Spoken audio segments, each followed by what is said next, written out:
Good day, everyone. This is Pika Fiction bringing you another great story.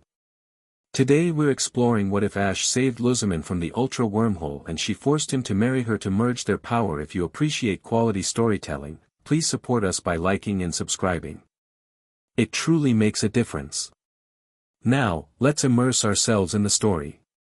Chapter 1, The Price of Light. Ultra Space didn't have a sky. It didn't have a ground either, not really. Just endless plains of crystalline matter that shifted underfoot like ice on the verge of cracking. Ash Ketchum had been running across it for what felt like hours, though time didn't mean much here. His lungs burned. The air tasted like static electricity and copper. Pikachu clung to his shoulder, ears flat, cheeks sparking in rapid, anxious pulses. Ahead of them, the wormhole's trail left a shimmering residue in the air like a wound that hadn't closed. They were following it deeper, deeper than the Ultra Recon Squad's maps covered, deeper than Professor Burnett's instruments could track, deeper than anyone with any sense would go. Almost there, buddy, Ash said, and he believed it because he had to. The crystalline ground beneath them groaned. A fissure split open 20 feet to their left, and something massive shifted underneath, a shadow too large to belong to anything with a name. Pikachu hissed. Ash didn't slow down. Behind him, Lycanroc kept pace with loping strides, nose low, hackles raised. Incineroar brought up the rear, scanning the shimmering void with the focused intensity of a fighter who'd learned the hard way that threats came from everywhere in this place. They'd already fought through a swarm of Nihilego half an hour ago, smaller ones, juvenile, drawn to the energy trail like moths to a porch light. Incineroar still had welts from the toxins. The trail led them to a cliff that shouldn't have existed.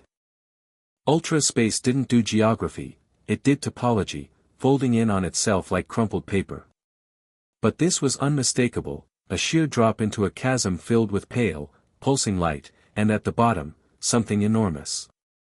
Ash dropped to his knees at the edge and looked down. Oh no! The Nihilego was the size of a building. Not the bell-shaped drifters they'd fought before. This was something ancient, something that had been growing in ultra space since before humans had a word for it. Its body was a cathedral of translucent flesh and crystalline tendrils, throbbing with bioluminescent veins of gold and violet. And wrapped in the center of it, suspended in a web of neurotoxic filaments, was Lusamine. She was barely recognizable. The parasitic fusion had gone further than last time, her skin had taken on a glassy, luminous quality, and her hair floated around her like she was underwater. Her eyes were open but empty, staring at nothing, her mouth slightly parted as if she'd been frozen mid-sentence. The Nihilego's tendrils pulsed in rhythm with her heartbeat. But she was alive. Ash could see the faintest rise and fall of her chest. Pika. Pikachu's voice was grim. He'd seen this before. They both had. I know, Ash said. This one's bigger. He stood up and did what he always did when the situation was impossible. He assessed it, made a plan, and moved.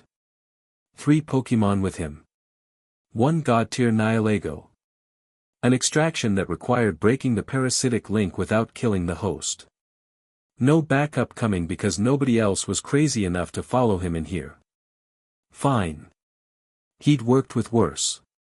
Lycanroc, I need you on the tendrils, the ones connecting to her, not the main body. Cut the connections, not the creature.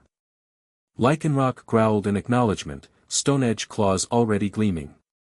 Incineroar, you're on me. We're going to make it angry enough to shift its focus. Pikachu, he looked at his partner. You know what to do. Pikachu's cheeks crackled. He always knew. Ash unclipped a 4th Pokeball from his belt, Melmetal. The steel giant materialized on the crystalline ledge, and the whole cliff shuddered under its weight. Its hexnut eyes spun with calm readiness. Melmetal, you're our anchor. If the ground gives out, you hold us. The massive Pokemon planted its feet and slammed its fists together once. Ready. Ash took a breath. Then he jumped. The descent was controlled chaos. Incineroar caught him mid-fall, using the cliff face to slow their drop with raking claws, sparks flying from stone. Lycanroc bounded down the cliff wall like it was a staircase, finding footholds that shouldn't have existed. Pikachu launched from Ash's shoulder, free-falling with deliberate calm, building charge as he dropped. The ancient Nihilego sensed them at 50 feet out. Its entire body shuddered, and the crystalline chamber filled with a sound like 1,000 wine glasses vibrating at once, a psychic shriek that hit Ash behind the eyes like a railroad spike. He gritted his teeth and kept moving. Tendrils whipped toward them. Not the thin, delicate ones wrapped around Lusamine, these were combat appendages, thick as tree trunks and dripping with neurotoxin that sizzled where it hit the crystal floor. Incineroar, Darkest Lariat. The Fire Dark type hit the ground running, spinning into the signature move with brutal efficiency. 2 tendrils vaporized on contact, and the Nihilego screamed again, this time in pain. Its attention shifted. Good. That was the plan. Ash rolled clear of a tendril strike that cratered the ground where he'd been standing. Close. Too close. He could feel the toxin in the air now, a burning sensation on exposed skin, a foggy pressure behind his thoughts that whispered stop, rest, give in. He ignored it. Lycanroc, go. Now. The wolf Pokémon was already moving, a blur of orange and white, leaping through the nest of filaments surrounding Lusamine with surgical precision. Stone Edge manifested not as projectiles but as bladed extensions of its claws, and Lycanroc sliced through the parasitic connections one by one.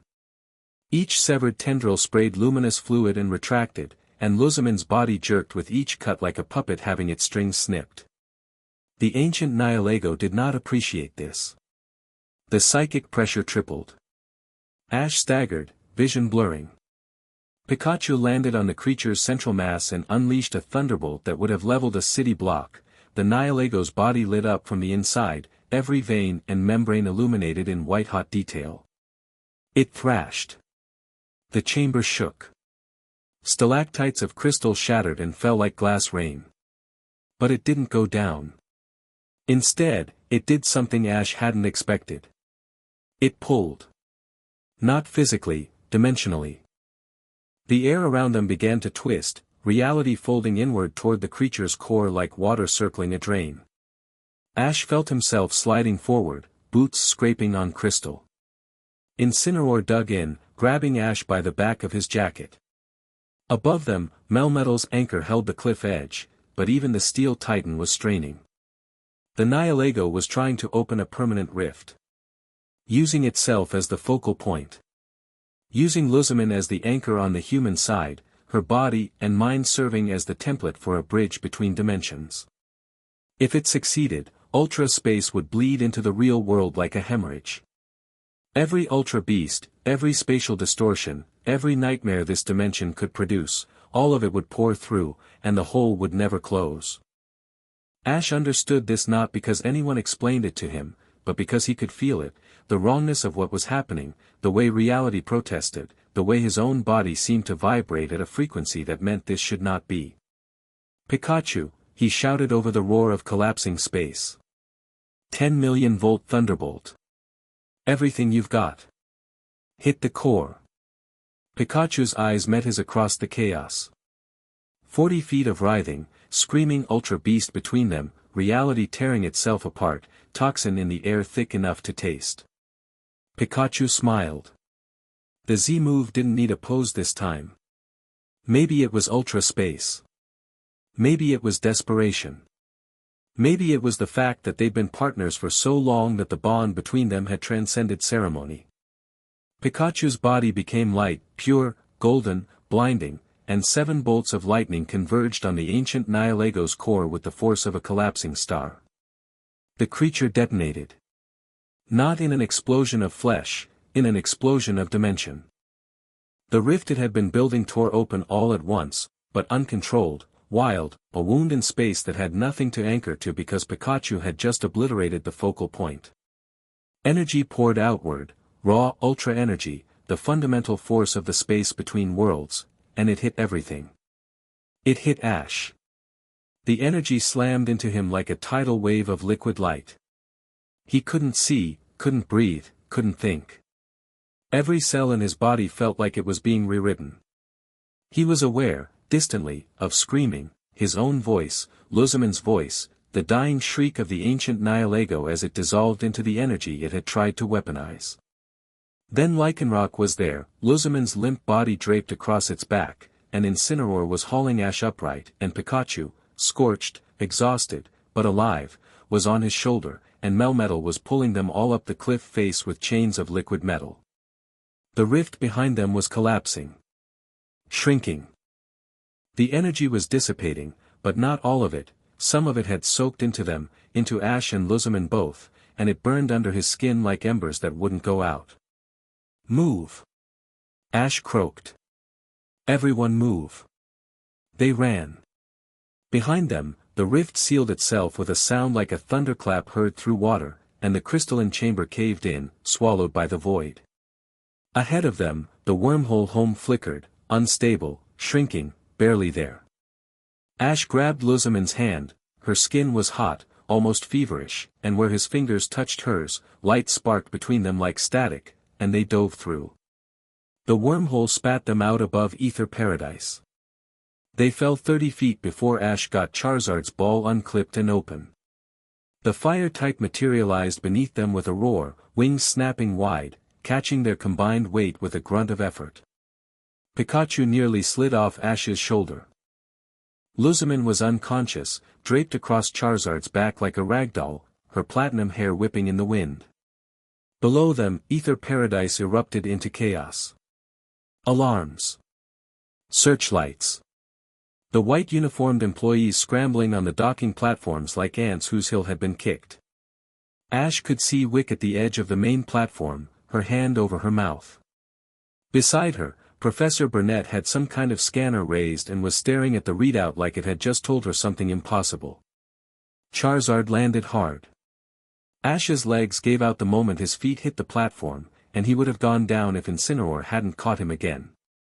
Pikachu slid to the ground, sparking weakly, and Ash felt a stab of guilt through the exhaustion. His partner had given everything in that Z move and was running on nothing. Ash. Burnett was there, hands on his shoulders, eyes wide. The energy readings, both of you are, she's alive, Ash said, because that was the only thing that mattered right now. She needs medical attention. The toxin, I can see the toxin, Burnett said, and her voice had gone very quiet. Ash, I can see a lot of things. You're both glowing.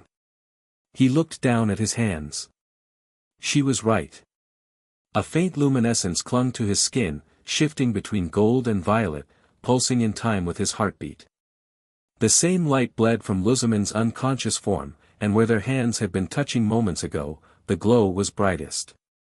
That's probably not great, Ash said, and then the world tilted sideways and went dark. He woke up in a medical bay that smelled like antiseptic and ozone. Pikachu was curled on the pillow next to his head, ears twitching in sleep.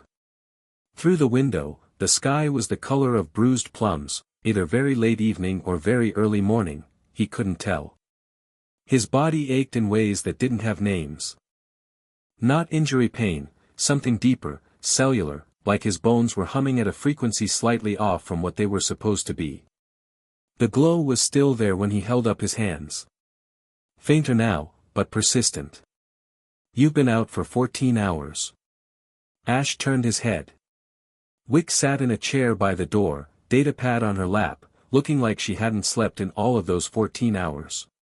She pushed her glasses up and gave him a smile that was trying very hard to be reassuring and mostly just looked scared. Lusamine. Stable.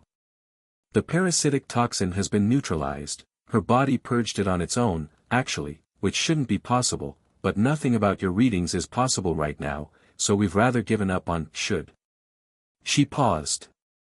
She woke up 3 hours ago. Lucid. Coherent. She asked for a full status report on Foundation operations before she asked where she was. That sounded about right. Professor Burnett? In the lab. She's been running analysis on the energy signatures since you came back. She'll want to talk to you. Wick hesitated. Ash, the readings are significant. How significant? Wick looked at him over the rims of her glasses. You and Madame Lusamine are carrying enough raw ultra energy to power approximately 1200 wormhole events. Your cellular structure is saturated with it. It's not dissipating, it's integrating. And it appears to be unstable. Ash processed that. Unstable how? Small spatial distortions have been occurring in your vicinity since you arrived. Micro wormholes, most too small to see, but our instruments are picking them up. Like cracks in glass radiating from a point of impact. She met his eyes. You're the point of impact, Ash. Both of you. He swung his legs over the side of the bed. Pikachu stirred, blinking up at him with dark, worried eyes. Ash scratched behind his ears automatically. I need to see Burnett. You need to rest, Wick.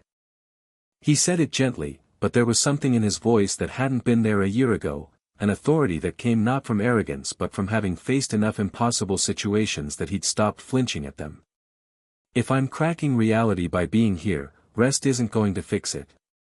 Let me help. She studied him for a moment, then nodded and stood. Follow me. The corridors of Ether Paradise were quieter than usual. Employees gave him wide-eyed looks as he passed, and Ash realized with a jolt that the glow was visible to everyone. He looked like a walking nightlight. Great. Pikachu rode his shoulder, still tired but alert, and Ash could feel his partner's concern through the bond they'd built over a decade of partnership. He reached up and gave Pikachu a reassuring pat. We've dealt with worse. Pika Pie. Have we, though? Fair point. Burnett's temporary lab was a converted conference room crammed with equipment that looked like it had been dragged from 3 different research facilities. Holographic displays showed waveform patterns Ash couldn't read, and the woman herself was bent over a console, her usually vibrant face drawn with exhaustion and focus. She looked up when he entered, and her expression went through about 6 emotions in 2 seconds before landing on determined professionalism. Sit down. I'm going to explain this once, and you need to hear all of it before you react. Okay, Ash said, and sat.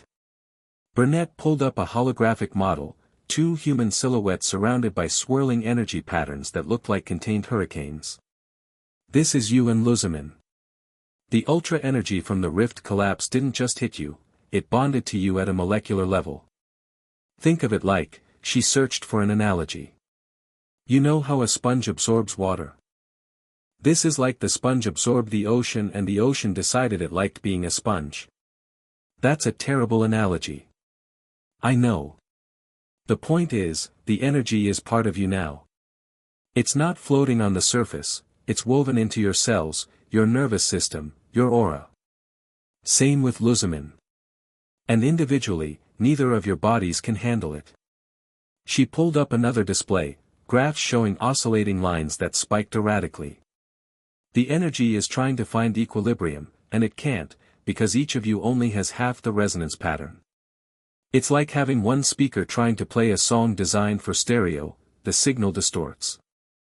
That distortion is what's causing the spatial cracks. And if it keeps distorting? Burnett met his eyes. Based on the rate of cellular degradation I'm seeing, you have about 4 days before the energy destabilizes completely. When that happens, it won't be micro wormholes. It'll be a cascading dimensional rupture centered on both of you. The models suggest it would affect everything within a 100-mile radius. Ash sat with that for a moment. 100 miles from Ether Paradise covered most of Alola. What about Lusamine? Does she know? She's known longer than you have.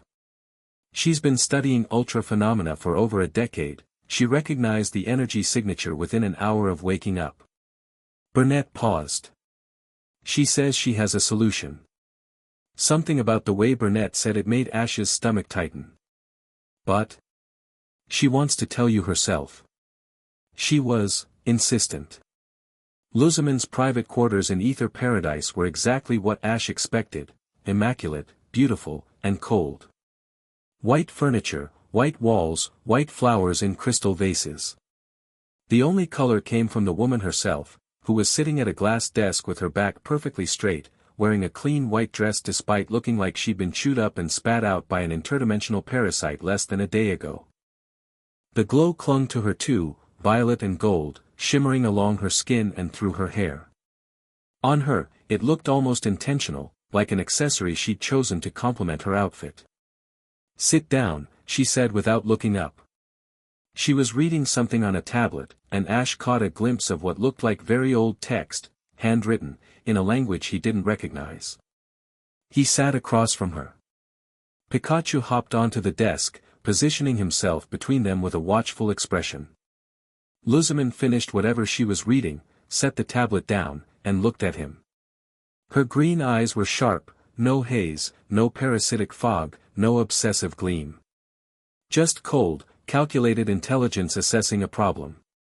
"You saved my life," she said. It wasn't a thank you. It was an acknowledgement of a fact, delivered with the same tone someone might use to note that it was raining. "You're welcome," Ash said. "Don't be flippant. What you did in ultra space was extraordinary, and it may also have killed us both." She folded her hands on the desk. "Professor Burnett has given you the prognosis?" 4 days. Dimensional rupture. Bad. Catastrophic, Lusamine corrected. Not merely bad. The energy we absorbed isn't random, it's the concentrated residue of what the primordial Nihilego was using to build a permanent bridge between dimensions. It's fundamentally reality-altering. When it destabilizes, it won't just open a wormhole. It will erase the boundary between ultra-space and our world across an area large enough to consume these islands. She said it calmly. Like she was presenting quarterly earnings. "You said you have a solution," Ash said. "I do. It's not one you'll like. I didn't like jumping into ultra-space either. Still did it." Something flickered across her face, surprise, maybe, or the faintest ghost of respect. She picked up the tablet and turned it toward him. The old text filled the screen, accompanied by diagrams that showed 2 figures standing on a raised platform beneath what looked like a stylized sun. "This is a transcription of a ritual recorded in the oldest texts of the altar of the sun, predating the modern Alolan monarchy, predating even the written language of the islands. It describes a bonding ceremony designed specifically to harmonize ultra energy between 2 individuals." Ash studied the diagrams. A bonding ceremony. The ancient Alolans understood ultra-space far better than we give them credit for. They knew that dimensional energy couldn't be contained by a single vessel, it requires dual resonance. 2 people, bound together, their energies synchronized into a stable pattern. She paused, and for the first time, he saw something crack in her composure. Just a hairline fracture. "The ritual is a marriage rite, Ash." The room went very quiet. Pikachu's ears went flat. Ash stared at her. "You're joking." "I have never told a joke in my life." He believed her. "You want me to marry you. I want us both to survive. I want Alola to survive. Marriage is the mechanism by which that happens. The ritual requires a genuine binding, legal, ceremonial, recognized by the energies of the altar. It's not a handshake. It's not a symbolic gesture. It must be real, or the harmonization won't take." Ash leaned back in his chair, running both hands through his hair. The glow intensified briefly, golden sparks cascading from his fingers like startled fireflies. Pikachu watched them drift to the desktop and fade. "There has to be another way. If there were, do you think I would be proposing this?" The crack in her composure widened, and Ash caught a flash of something underneath, something raw and frightened that Lusamine clearly hated herself for showing. "I have spent the last 3 hours searching for alternatives. I've cross-referenced every ultra-energy study the Foundation has produced. I've contacted specialists in Kalos, Galar, and Sinnoh. The energy is too integrated to extract. It's too volatile to suppress. The only precedent for successful stabilization is the dual resonance bonding described in these texts. You're Lusamine ether. Ash gestured vaguely. You run the biggest research foundation in the world. You're twice my age, I'm 39. And we don't even know each other. Not really. You tried to merge with an ultra beast and nearly destroyed everything, and we had to stop you, and now you want to marry me because an old book says so. His voice had risen. He hadn't meant it to. Pikachu pressed against his arm, grounding him. Lusamine watched him with an expression he couldn't read. Then she stood, walked to the window, and stared out at the ocean. The moonlight caught the glow on her skin and made her look like something not entirely human. I am not asking because I want to, she said quietly. I am asking because the alternative is that we both die and take 1,000,000 people with us. I am asking because you are the only other person saturated with this energy, which means you are the only person this ritual can work with. And I am asking you, specifically you, because in the last 24 hours, you dove into ultra space alone, fought a primordial, shattered a dimensional anchor, and carried me out. She turned to face him. Whatever else I think of you, Ash Ketchum, you are not someone who lets people die when he can stop it. The worst part was that she was right. About all of it. Ash looked at Pikachu. His partner looked back with eyes that said, very clearly, I'm with you no matter what, but this is your call. I need to think, Ash said. You have hours, not days. The degradation is accelerating. Then I'll think fast. He found Professor Kukui on the observation deck, which was the one place in Ether Paradise that felt remotely like somewhere a person would actually choose to be. The professor was leaning on the railing, staring at the stars with a mug of coffee that had probably gone cold an hour ago. She told you, Kukui said without turning around. You knew. Burnett told me an hour ago. She's been crying in the lab, which she'd kill me for saying, so don't repeat it. He turned around, and Ash saw that the man who'd become something like a father to him over the past few years looked as shaken as Ash had ever seen him. Sit down, Ash. They sat on the deck, legs hanging over the edge, like they'd done 100 times on Kukui's porch back on Melee Melee. Pikachu settled between them. Tell me this is insane, Ash said. It's insane. Tell me there's another way. Kukui was quiet for a long time. Burnett's the foremost expert on ultra wormholes in the world. If she says this is the only option she's found, then it's the only option that exists right now. That doesn't make it not insane. She tried to destroy everything, Professor. She was obsessed. She abandoned her kids. I know what she did, Ash. I was there. Kukui took a sip of his cold coffee and grimaced. But I also know what I saw when Burnett showed me the energy models.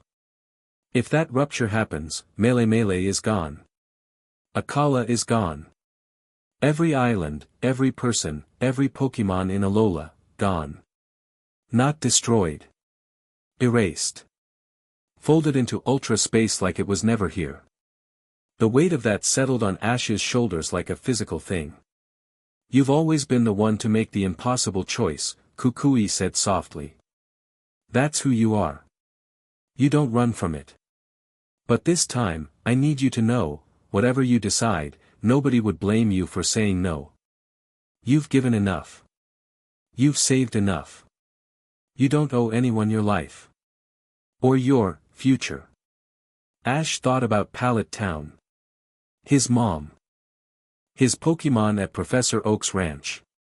He thought about every region he'd traveled, every friend he'd made, every battle that had shaped him into whoever he was now.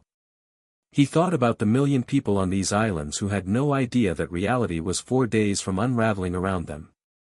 Then he thought about Lusamine at the window, glowing with stolen light, asking him for something she clearly despised having to ask for. Not manipulating, he'd seen her manipulate, and this wasn't it.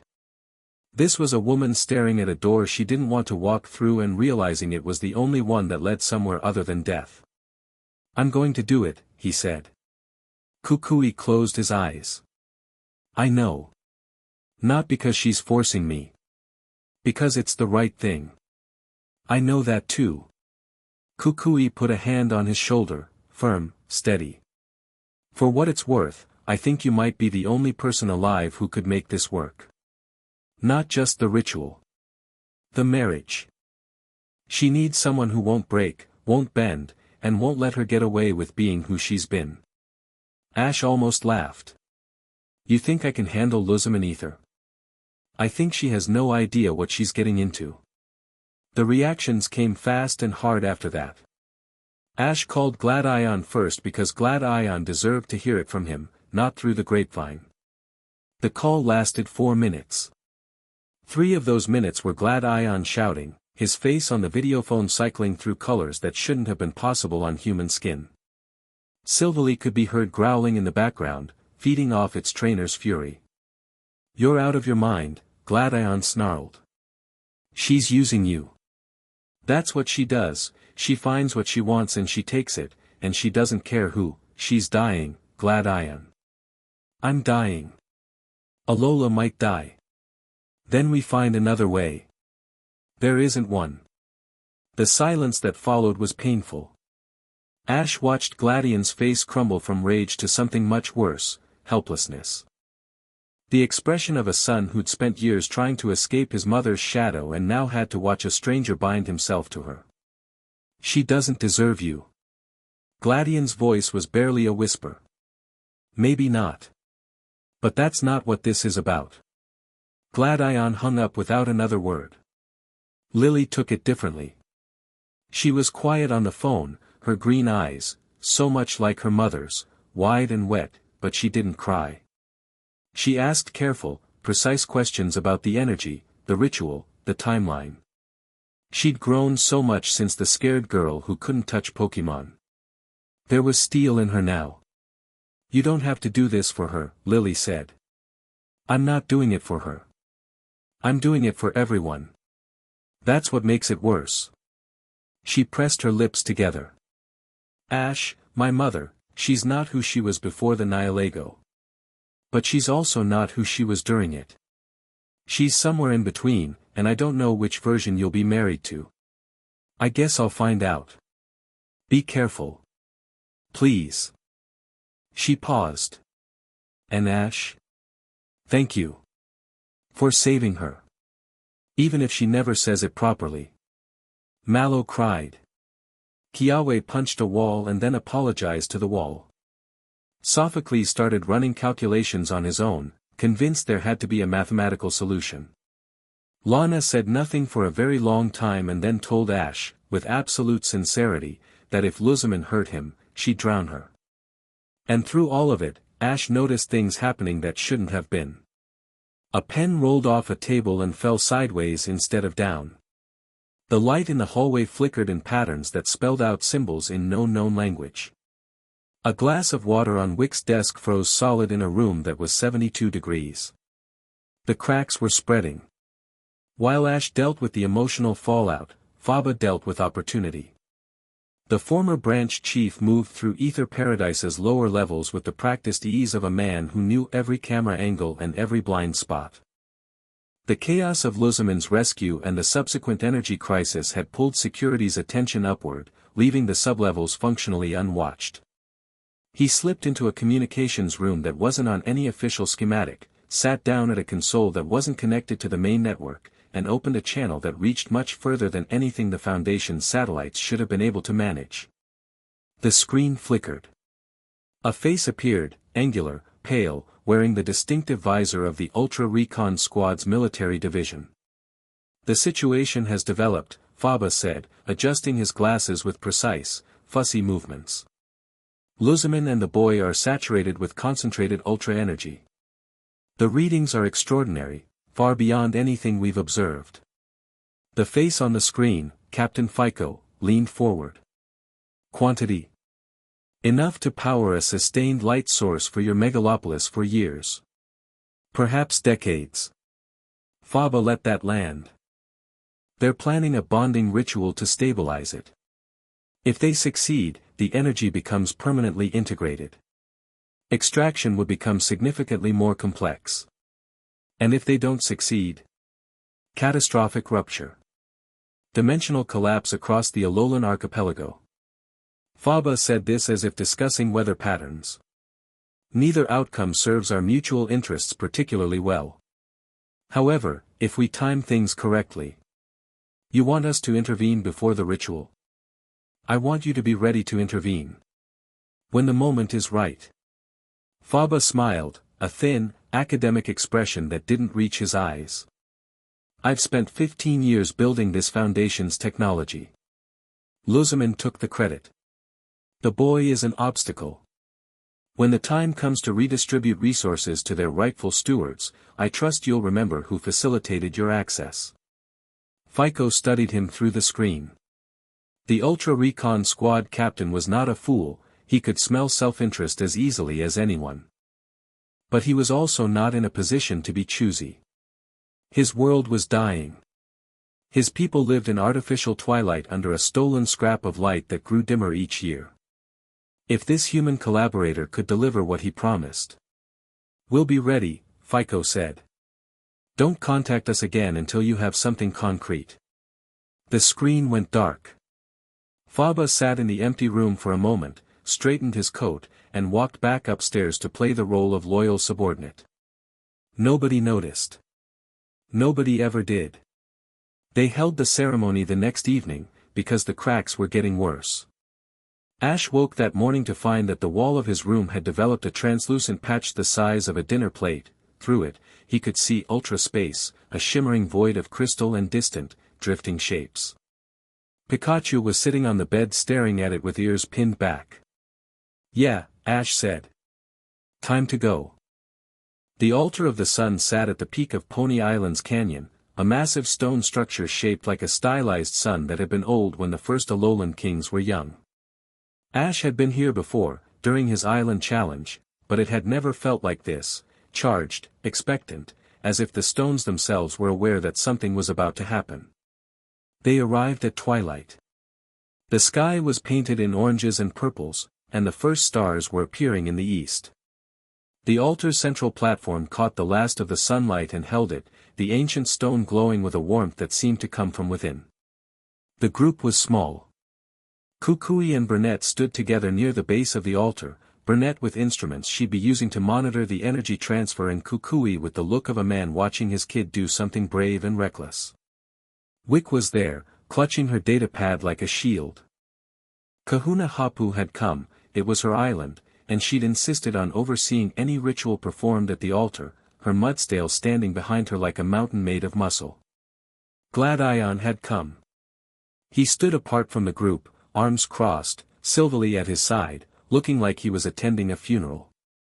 Lily stood near him, one hand on his arm, which was probably the only reason he hadn't left. And there were Pokémon. Ash's team was out, Pikachu, Lycanroc, Incineroar, Melmetal, Charizard, and Naganadel, who had returned through a wormhole that morning as if sensing its trainer's need. Lusamine's Pokémon were present too, her Clefable, Milotic, Lilligant, Mismagius, and Absol. The two teams regarded each other with wary interest, and Ash noticed that Pikachu and Clefable had already established some kind of understanding. The pink fairy Pokémon had offered Pikachu a berry, which Pikachu had accepted with cautious politeness. Lusamine appeared at the base of the altar as the sun touched the horizon, and Ash's breath caught despite himself. She'd abandoned the white. Instead, she wore a gown of deep twilight blue, the color of the sky above them, and her platinum hair was unbound, falling past her waist in a cascade that caught the glow of ultra energy and scattered it like starlight. She looked ethereal. She looked terrifying. She looked like a woman walking towards something she'd already decided to survive, consequences be damned. Their eyes met across the altar platform. The ultra energy in both of them responded, the glow intensified, gold from Ash and violet from Lusamine, the two colors reaching toward each other across the stone like living things. You showed up, she said as she reached the platform. Did you think I wouldn't? I considered the possibility. She studied him with those sharp green eyes. You could still walk away. So could you. No.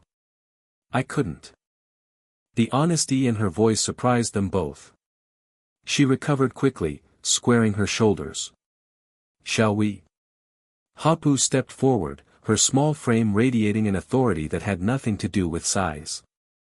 As the kahuna of Pony Island, she was the keeper of the altar's traditions, and she'd spent the entire day reviewing the ancient texts with a scholar's precision and a warrior's skepticism. I'll say this once, Hapu declared, looking between them. What you're about to do is older than anything I've overseen. The texts are clear, the bond created here is not symbolic. The altar responds to truth. If either of you enters this with deception in your heart, the ritual won't just fail. It'll accelerate the instability. She fixed Lusamine with a stare that could have cut glass. Are you entering this truthfully? Lusamine didn't flinch. I am entering this to survive and to protect what I've built. That is the truth. Not exactly romantic, Hapu muttered, then turned to Ash. And you? I'm entering this to save everyone I can, Ash said. And because I don't break promises. Hapu held his gaze for a long moment, then nodded. The altar will accept that. Stand at the center. Face each other. When the last light of the sun hits the stone, speak the words I give you. And for the love of Arceus, mean them. They stood at the center of the altar platform, two people surrounded by ancient stone and fading light, glowing with energy that didn't belong in their world. 6 feet apart. Close enough to see the other's face clearly, and far from intimate. Ash could feel the altar responding. The stone beneath his feet vibrated with a low, subsonic hum, and the carvings along the edges began to glow, not with ultra energy but with something older, something that felt like the bedrock of the world itself. The sun touched the horizon. Golden light spilled across the altar like a wave. Hapu spoke the ancient words, Alolan, old Alolan, something even older beneath that, and Ash felt them resonate in his chest like a second heartbeat. He repeated them without understanding their literal meaning and understood their intent perfectly. I bind myself to this person. I share my strength. I accept their burden. Lusamine repeated her part, and her voice cracked on the third line. Just barely. Just enough for Ash to hear. He caught her eyes, and for one unguarded second he saw the fear she'd been burying, not fear of the ritual or the energy or even death, but fear of needing someone. Lusamine Ether had spent her adult life being the one in control, the one with the answers, the one who needed nothing and no one. And now she was standing on ancient stones, binding herself to a trainer half her age because she couldn't save herself alone. In that moment, Ash did something that surprised everyone, including himself. He reached out and took her hand. The altar ignited. Light erupted from the carvings, not the gold of sunlight or the violet of ultra energy but something prismatic, every color at once, a radiance that was felt more than seen. It poured up from the stone and swirled around them like a living aurora, and the energy in their bodies responded. Ash gasped. It felt like every cell in his body had suddenly found a note it had been trying to hit and landed on it perfectly. The discordant hum that had been building since ultra space, the wrongness, the instability, smoothed out into something harmonious. The gold of his energy and the violet of Lusamine's didn't merge but synchronized, flowing between them through their joined hands in a circuit of light that grew brighter and brighter. He could feel her. Not her thoughts, nothing that precise, but her presence, as vivid and unmistakable as Pikachu's bond but entirely different in texture. He felt her fear dissolving into relief. He felt her exhaustion, her brittle pride, her bone-deep loneliness that she'd buried under obsession and control for years. And underneath all of it, something small and fierce, gratitude. Not for the marriage. For the hand. Lusamine's eyes widened, and Ash knew she was feeling him too. His stubbornness, his warmth, his refusal to give up on anything or anyone, the quiet grief for a childhood lost to the road and the louder joy of a life spent in the company of Pokémon. She looked at him like she was seeing him for the first time. The light peaked. The Pokémon on both sides cried out, not in pain but in response, as if they too felt the resonance. Pikachu's cheeks blazed with golden electricity. Clefable's body shimmered with fairy light. Lycanroc howled, and Absol answered. Then it faded. Slowly, gently, like a sunset finishing its work. The altar's carvings dimmed. The prismatic light retreated into the stone. And Ash and Lusamine stood in the gathering dark, still holding hands, the ultra energy in their bodies finally, mercifully still. The micro-wormholes had stopped. Ash could feel it, the cracks in reality that had been spreading around them were sealed, smoothed over, healed by the stabilized energy. The humming in his bones was quiet.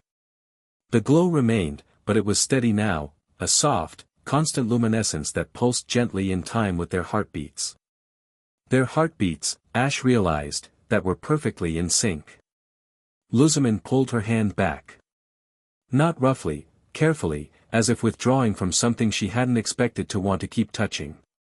She looked down at her fingers, then at Ash, and he watched her rebuild her composure in real time, walls going up, expression smoothing, the brief vulnerability sealing over like water freezing.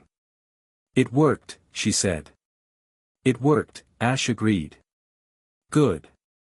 She straightened, and her voice was pure Lusamine again, crisp, commanding, untouchable. Then we should discuss logistics. If we're to cohabitate in Ether Paradise, there are arrangements, Lusamine. She stopped.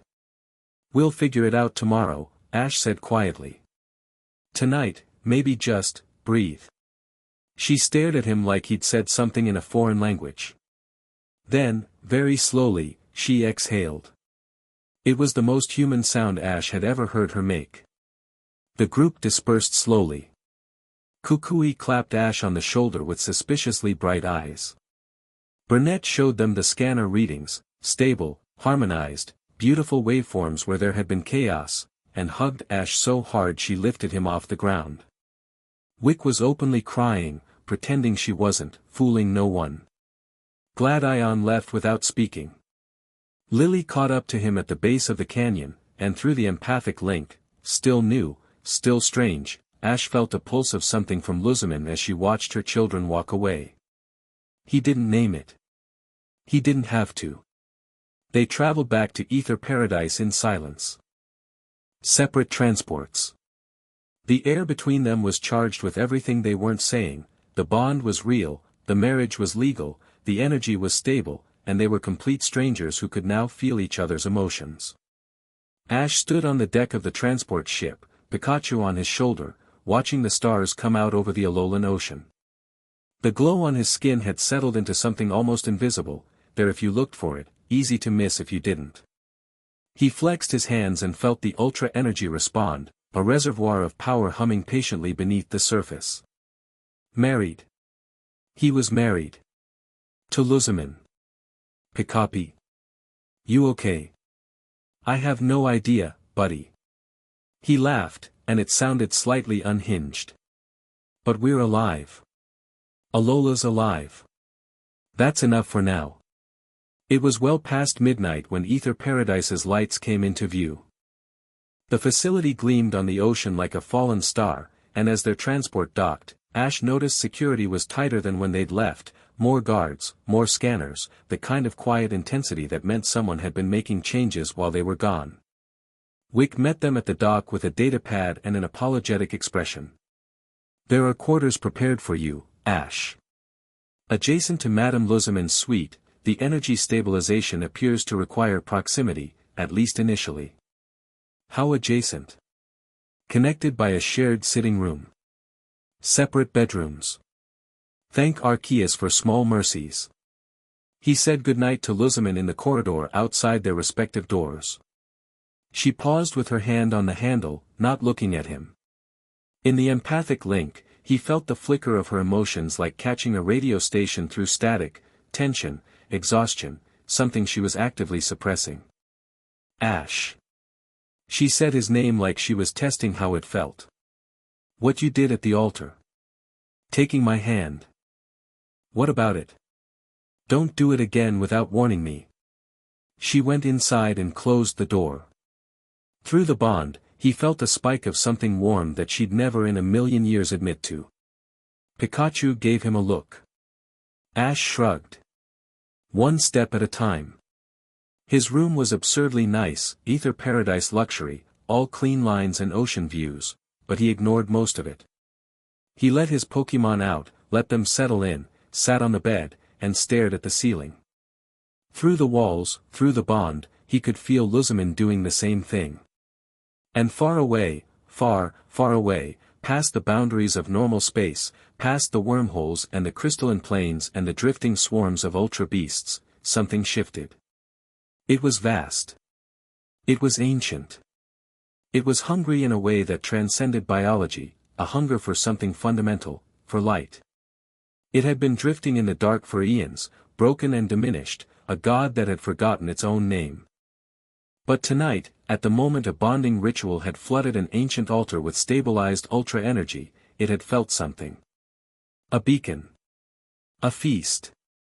Necrozma opened its eyes in the void, and the darkness around it deepened. On Ether Paradise, Lusamine felt it first. The empathic link between her and Ash flared with sudden, sharp terror, not the manufactured fear of a nightmare but the primal recognition of prey sensing a predator. She was at his door before she realized she'd moved, pounding on it with a fist that shook. Ash opened it immediately. He'd felt it too. You felt that, she said. Not a question. Something woke up. Lusamine's face was pale, the glow on her skin flickering rapidly. In ultra space, during the fusion, while I was connected to the primordial, I saw things. The hive mind's memories, billions of years of them. And the one thing that every Nihilego feared, the one thing that drove them to seek hosts and build anchors and try to bridge dimensions, it was running. The entire species, Ash. They were running from something. From what? She looked at him, and in her eyes he saw the thing she'd been holding back since she woke up in the medical bay. The thing that had driven her urgency about the ritual, the thing beyond cellular degradation and dimensional rupture.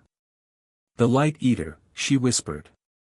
A god that devours light itself. It's been dormant, starving, for longer than human civilization has existed. And tonight, we lit a beacon that it can follow straight to us. The ocean was calm outside. The stars were beautiful. And somewhere in the space between worlds, a broken god was learning to be hungry again. Ash looked at Lusamine, his wife, legally speaking, a woman he barely knew, standing in his doorway in a nightgown and bare feet with terror in her eyes and ultra energy crackling at her fingertips, and made the same decision he always made. Then we'll be ready. She stared at him. Through the bond, he felt her disbelief, her frustration, and buried so deep she probably didn't even know it was there, something that felt remarkably like hope. You impossible boy, she said quietly. It's what I do. Pikachu climbed to Ash's shoulder and sparked his cheeks at the darkness beyond the window, as if daring whatever was out there to try. The night settled over Alola like a held breath. And in the dark, something ancient began to move. Chapter 2, The Weight of Crowns. The first morning of married life began with an argument about coffee. Ash walked into the shared sitting room at 6:30, still half asleep, Pikachu draped over his shoulder like a yellow scarf, and found Lusamine already seated at the small dining table with a cup of black coffee, a tablet, and the expression of a woman who had been awake for hours and resented anyone who hadn't been. There's coffee, she said without looking up. Ash poured himself a cup, took a sip, and immediately regretted every decision that had led him to this moment. What is this? Unovan Dark Roast. Single origin. I have it imported. It tastes like someone burned a tire and then felt bad about it. Lusamine looked up from her tablet with an expression of such precise, surgical offense that Ash almost laughed. That is a $40 per pound blend. I don't care if it costs $100. Do you have any cream? Sugar? Anything that makes it taste less like punishment? She stared at him as if he'd suggested they redecorate the facility in crayon. Then she reached under the table, produced a small container of cream from somewhere, and slid it across the surface with 2 fingers, like she was handling evidence of a crime. Pikachu hopped down and sniffed the coffee, recoiled, and gave Lusamine a look of deep personal betrayal before wandering toward a fruit bowl on the counter. Your Pikachu has opinions, Lusamine observed. He's been forming opinions about everything since the day I met him. You should hear what he thinks about Unova's subway system. The ghost of something that was not quite a smile flickered across Lusamine's mouth and died before it could fully form. She returned to her tablet. We need to establish ground rules. Okay. This facility is still mine. The foundation is still mine. You are not a co-president, a board member, or an executive. You are, on paper, my spouse, which grants you residential status and certain legal protections, but it does not grant you authority over ether operations. Ash added cream to his coffee and took another sip. Better. Not good, but better. I wasn't planning on running your company. Good. Second, the empathic link. I can feel your emotions, and you can feel mine. This is invasive and unacceptable, but as it appears to be a permanent consequence of the bonding, we will need to establish boundaries. I will not comment on what I sense from you, and I expect the same courtesy. Works for me. Third, she hesitated, and through the link Ash caught a flicker of something she immediately smothered. Public perception. The marriage will become known. How we present it matters, to the Foundation, to the League, to the public. I will not have it portrayed as what? As anything other than what it is. A strategic decision between two capable individuals. Ash studied her over the rim of his cup. In the morning light filtering through the floor-to-ceiling windows, the ultra-energy glow was barely visible on her skin, just a shimmer, like she'd been dusted with something luminous. She looked tired. Not the dramatic exhaustion of post-rescue collapse, but the quiet, accumulated tiredness of someone who hadn't slept well in years. You're worried people will think you trapped me into this, he said. The link pulsed with something sharp, anger, or maybe shame, or maybe both. People will think what they think. Lusamine. I'm 19, you're 39, and you run the most powerful private organization in the region. People aren't going to think you were the vulnerable one here. Then what are they going to think? That I'm incredibly lucky, probably. He said it lightly enough that it could be a joke, and he watched her try to figure out if it was. Through the bond, he felt her confusion, genuine, unmanufactured confusion, at being spoken to like this. Like a person, not a president. You're a very strange young man, she said finally. I've been told. Pikachu returned with a berry in his mouth, looked between them, assessed the social dynamics, and very deliberately sat down next to Lusamine's coffee cup. She eyed him. He eyed her back.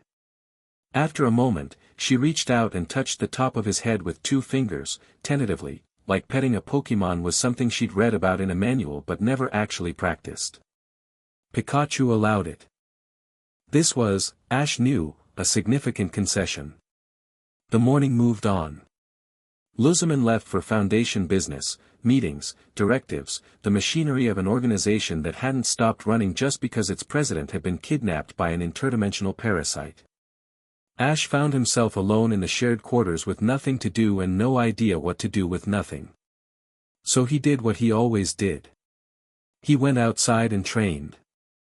Ether Paradise had a conservation floor that was basically a controlled ecosystem.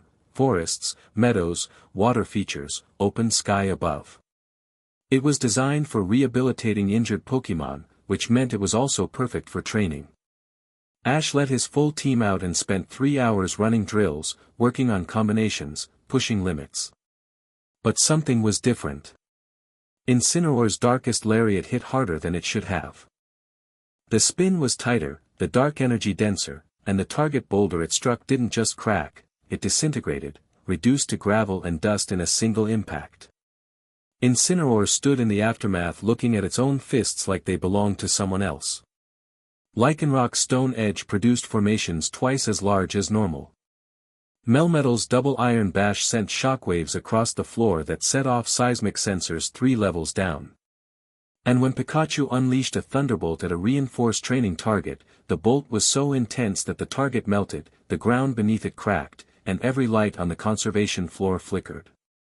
The Ultra Energy was amplifying them. Ash stood in the middle of his bewildered team, feeling the power humming in his bones, and thought, this is what she meant. The energy doesn't just stabilize, it integrates. It makes everything stronger. Which meant it would also make them a target. He was toweling off after a swim, he'd jumped into the conservation floor's lake to cool down, because some habits died hard, when Wick found him. You've caused quite a stir, she said, managing to look simultaneously amused and concerned. The seismic team thought we were having an earthquake. The conservation staff are convinced a rogue ultra beast got into the habitat. And 3 researchers on the bioenergy team are fighting over who gets to publish a paper about the power readings your Pikachu just generated. Sorry about that. Don't apologize. The data is extraordinary. She handed him a towel that was nicer than anything he'd ever owned. But Ash, the amplification effect. If you and Madame Lusamine are both experiencing it, then together it's probably even stronger. Wick nodded. Professor Burnett's models suggest that synchronized use, both of you channeling the energy simultaneously through your Pokémon, could produce outputs on the scale of legendary Pokémon encounters. She paused. That's the kind of power that attracts attention. What kind of attention? The kind we may not be prepared for. She was right, of course. She was also too late, the attention was already coming. But that was tomorrow's problem. Today's problem was learning to live with a woman who communicated primarily through commands and silence. Lusamine returned from her meetings in the late afternoon carrying tension like a physical weight. Ash felt it through the bond before he saw her, a tight, vibrating anxiety that she was keeping rigidly contained. She swept into the shared sitting room, saw Ash on the couch with Pikachu watching a battle replay on the view screen, and stopped. You're still here. I live here now. We discussed this. Yes. She set her tablet down with more force than necessary. Through the link, frustration, exhaustion, something tangled that she was strangling before it could form. The board has questions. About the marriage. About the energy. About everything. What did you tell them? That my personal life is none of their concern and that the Foundation's mission has not changed. She sat down in the chair across from him, not on the couch, never on the couch, maintaining distance like it was a tactical position. They're afraid of you. Ash blinked. Of me? Of what you represent. An unknown variable in a power structure they thought they understood. A trainer with championship credentials who is now legally tied to the Foundation's president and apparently carrying enough ultra energy to register on seismographs. She crossed her legs and fixed him with a look. You're a disruption, Ash. People in my position don't marry people in your position. People in your position don't usually get fused with alien parasites either. A flash of something in the bond, she didn't like being reminded. But she didn't snap at him for it, which Ash counted as progress. What would help, he asked. She frowned. What? With the board. With the staff. What would make this easier for you? The question seemed to catch her off guard. She opened her mouth, closed it, and for a moment looked genuinely uncertain. Lusamine Ether, who had probably emerged from the womb with a strategic plan for her first quarter. I don't know, she admitted, and it clearly cost her something to say it. Then let me help. Not with the business stuff, I know that's yours. But I can work with the conservation teams. Train with the Pokémon here. Let people see that I'm not a threat to what they've built. Give them something to understand about me that isn't just, the guy who married the boss. She studied him, and through the bond he felt her running calculations, risk assessment, public relations impact, long-term strategic value. But beneath all that math, something softer, relief that someone was offering to carry part of the weight instead of adding to it. That could work, she said slowly. Great. Also, we need different coffee. The coffee stays. Lusamine, non-negotiable. The next 3 days established a pattern that was strange, uncomfortable, and somehow functional. Mornings were coffee and logistics. Lusamine briefed Ash on foundation matters that affected him, security protocols, public statements, energy monitoring schedules. Ash briefed her on his training observations and any changes in the Ultra Energy's behavior. They were formal, efficient, and painfully polite, like two diplomats negotiating a trade agreement. Days were separate. Lusamine ran the Foundation with the iron precision she always had, attending meetings, directing research, managing an organization of over 2,000 employees. Ash worked with the conservation teams, and discovered, to everyone's surprise including his own, that he was genuinely good at it. Injured Pokémon responded to him in ways the staff hadn't seen before. A Corsola with stress fractures in its coral that had refused treatment for weeks let Ash handle it within an hour. A rescued Stuffle that had been too traumatized to eat took food from his hand on his second visit. The Ultra Energy seemed to resonate with Pokémon at a fundamental level, they sensed it, were drawn to it, and calmed in its presence. It's the bonding energy, Burnett explained when Ash asked. The ritual at the altar didn't just synchronize you and Lusamine, it harmonized you with something older.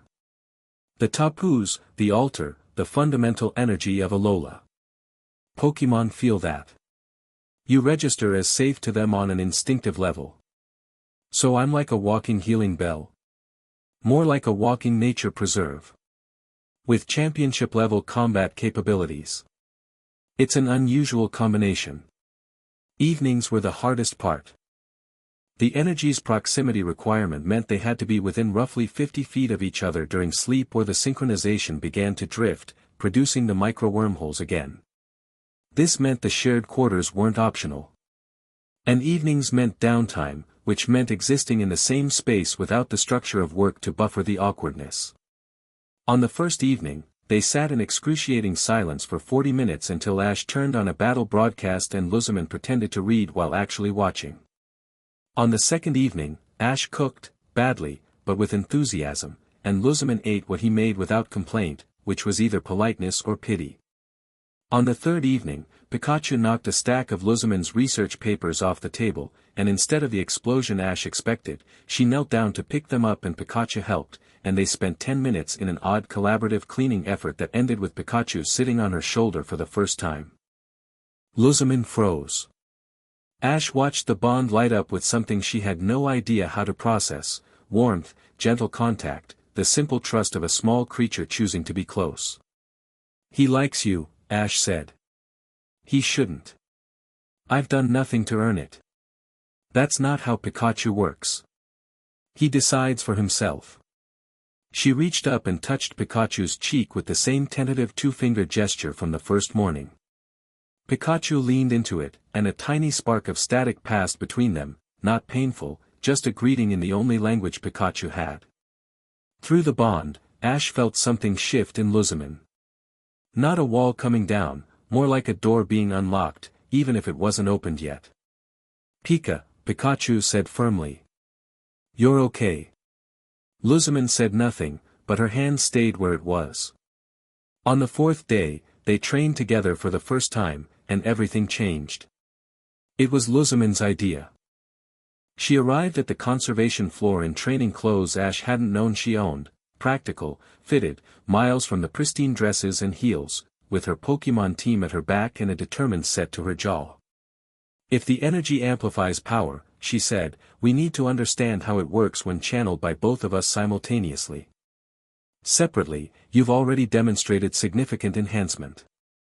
Together, the effect should be exponential. She paused. Also, if something is coming, the entity I sensed, we need to be able to fight as a unit.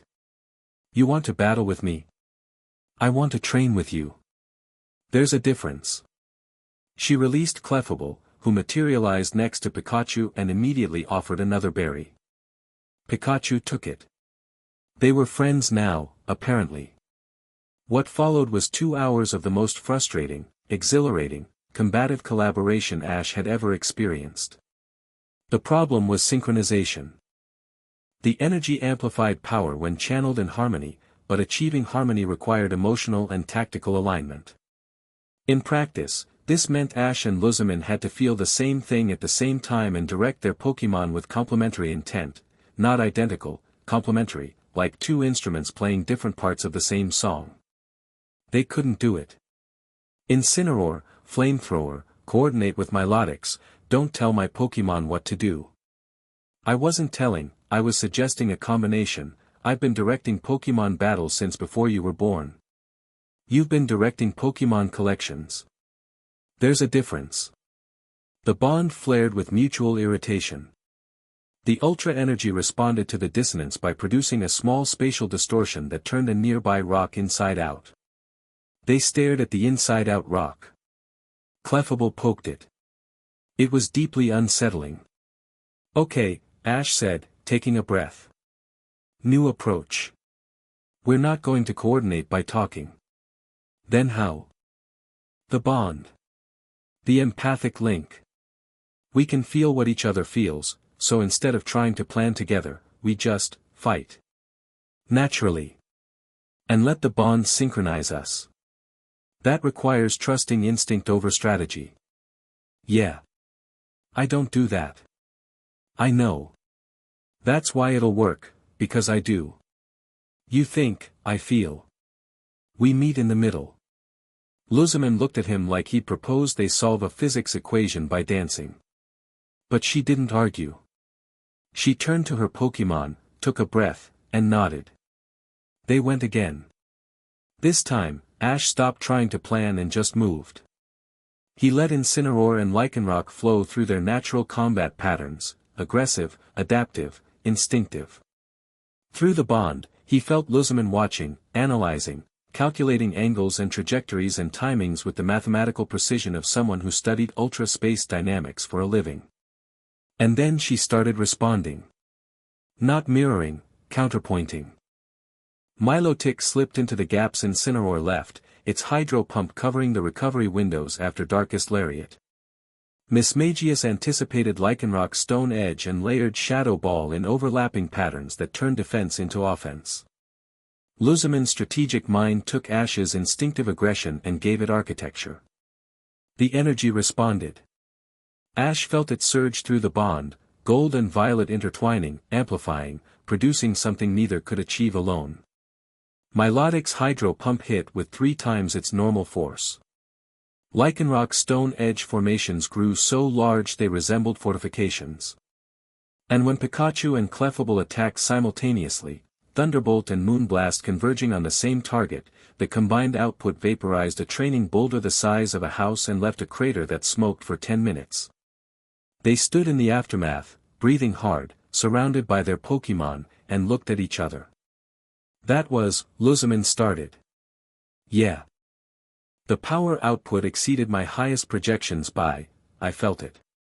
We could, she stopped herself. Reorganized. Became Lusamine again. This will require more practice. Daily sessions. We need to refine the synchronization and establish reliable combat protocols. But Ash had felt what she'd felt in the moment of perfect sync, a rush of something beyond power, beyond strategy. Connection. Real, genuine, overwhelming connection with another human being. For someone who'd been alone inside her own obsession for years, it must have felt like sunlight after a decade underground. She would never, ever admit it. He didn't need her to. The bond told him everything. Daily sessions, he agreed. Same time tomorrow. 6 a.m. That's barbaric. 7. Deal. They trained every morning after that. And every morning, the synchronization came faster, lasted longer, cut deeper. They fought like two halves of something that was learning to be whole. Ash learned that Lusamine was brilliant in ways that had nothing to do with money or power. Her tactical mind operated on a level he'd rarely encountered. She could predict attack patterns 4 moves ahead, calculate energy dispersal curves in real time, and coordinate 6 Pokémon simultaneously with an efficiency that would have made any Elite 4 member weep.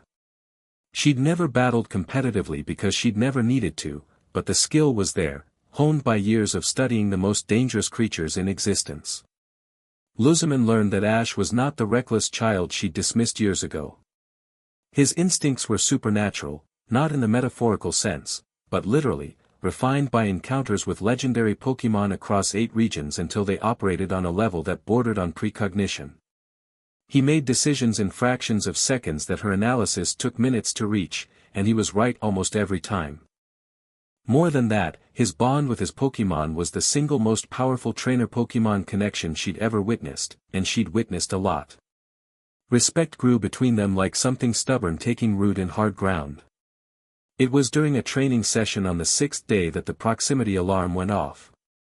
The sound cut through the conservation floor like a knife, 3 sharp tones followed by a sustained wail that meant unauthorized wormhole activity in Alolan airspace.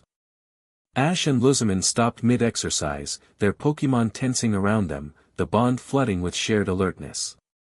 Wick's voice came over the intercom, tight with controlled alarm. "Madam Lusamine, Mr. Ketchum, we have an unscheduled wormhole event forming above the facility. Energy signature matches Ultra Megalopolis origin. 3, correction, 5 entities incoming."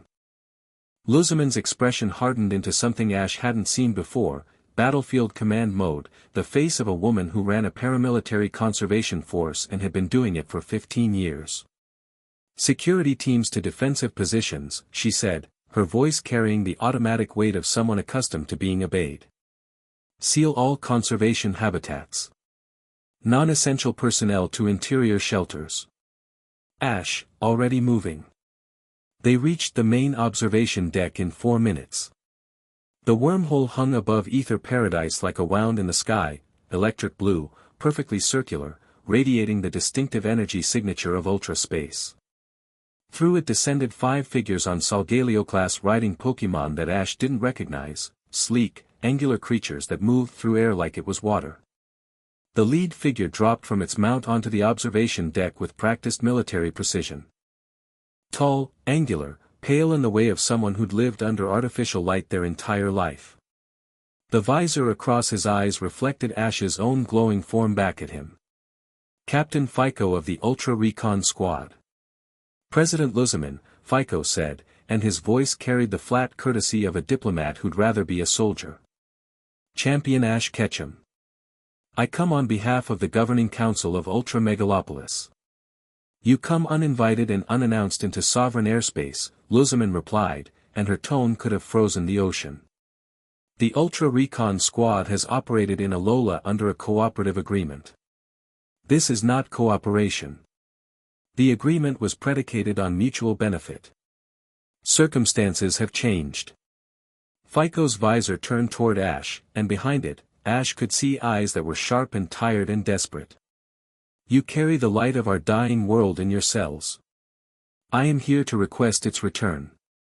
The 4 other Recon Squad members had positioned themselves at cardinal points around the deck, not aggressively, but with the casual readiness of trained soldiers who could shift to combat in a heartbeat. Their Pokémon remained mounted, hovering above, casting shadows across the platform. Ash felt Lusamine's emotions through the bond, cold assessment, strategic calculation, controlled fury at the intrusion. He felt his own instincts kick in, threat evaluation, tactical positioning, the part of his brain that had been honed by a lifetime of battles mapping escape routes and attack angles without conscious direction. Pikachu's cheek sparked on his shoulder. "Not a threat, a readiness. The energy can't be returned," Ash said. He kept his voice even, non-confrontational. Fico didn't strike him as someone who wanted a fight. He struck him as someone who'd been sent to get results and was afraid of what would happen if he didn't. "It's integrated into our cellular structure. Extraction would kill us. We're aware of the biological integration." Fico reached into his uniform and produced a device, compact, cylindrical, covered in circuitry that glowed with the same blue as the wormhole. "This is an energy extraction matrix. Developed by our scientists over the last 30 years. It was designed to interface with Necrozma's energy signature, but the ultra energy you carry shares sufficient similarity." "And it would kill us," Ash repeated. Fico paused. One beat too long. Our projections suggest a 43% survival rate for the host subjects. 43%. Lusamine's voice was ice. You're offering us a coin flip on our lives. I'm offering you the opportunity to save a civilization of 2 million people. Fico's composure cracked, and underneath was something raw, desperation worn smooth by time, like a stone in a river. Ultra-Megalopolis has lived in darkness for millennia since Necrozma's light was lost. Our infrastructure is failing. Our people are dying, not dramatically, not in catastrophe, but slowly, generation by generation, fading in the dark. The energy you carry could reverse that. Could give us decades. The bond hummed with Lusamine's reaction, complex, layered. She understood obsessive pursuit of ultra phenomena better than anyone alive. Part of her empathized with Fico in a way that clearly made her uncomfortable. But she wasn't going to die for his empathy. Captain Fico, she said, and each word was a closed door. Ether Foundation has always supported interspecies and interdimensional cooperation. If there is a way to assist Ultra-Megalopolis that does not involve our deaths, we will explore it. But extraction is not an option. Then I'm authorized to make it less of a request. The air changed. The 4 recon squad soldiers shifted, subtle, professional, the movement of people who trained for this moment. Their mounted Pokémon descended, flanking the deck. Fico's hand rested on the extraction device, and his expression settled into something that looked like regret. I challenged the Council's decision to pursue forced extraction, he said quietly. I argued for diplomacy. I was overruled. My people are dying, Ketchum. Yours would do the same. Maybe, Ash said. But I wouldn't ask you to die for them. No. You'd find another way. Fico almost smiled. I've read your file. Every region, every crisis, you find another way. That's why I'm offering this first, a formal challenge. My team against yours.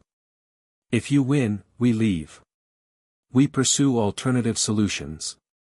No extraction. And if you win, you submit to the procedure voluntarily. That's still asking me to die. It's asking you to gamble. Like you gamble every time you walk into a battle. Like you gambled when you walked into ultra space. Fico held his gaze. The alternative is that my soldiers take what we need by force. I don't want that. Help me not want it. Ash looked at Lusamine.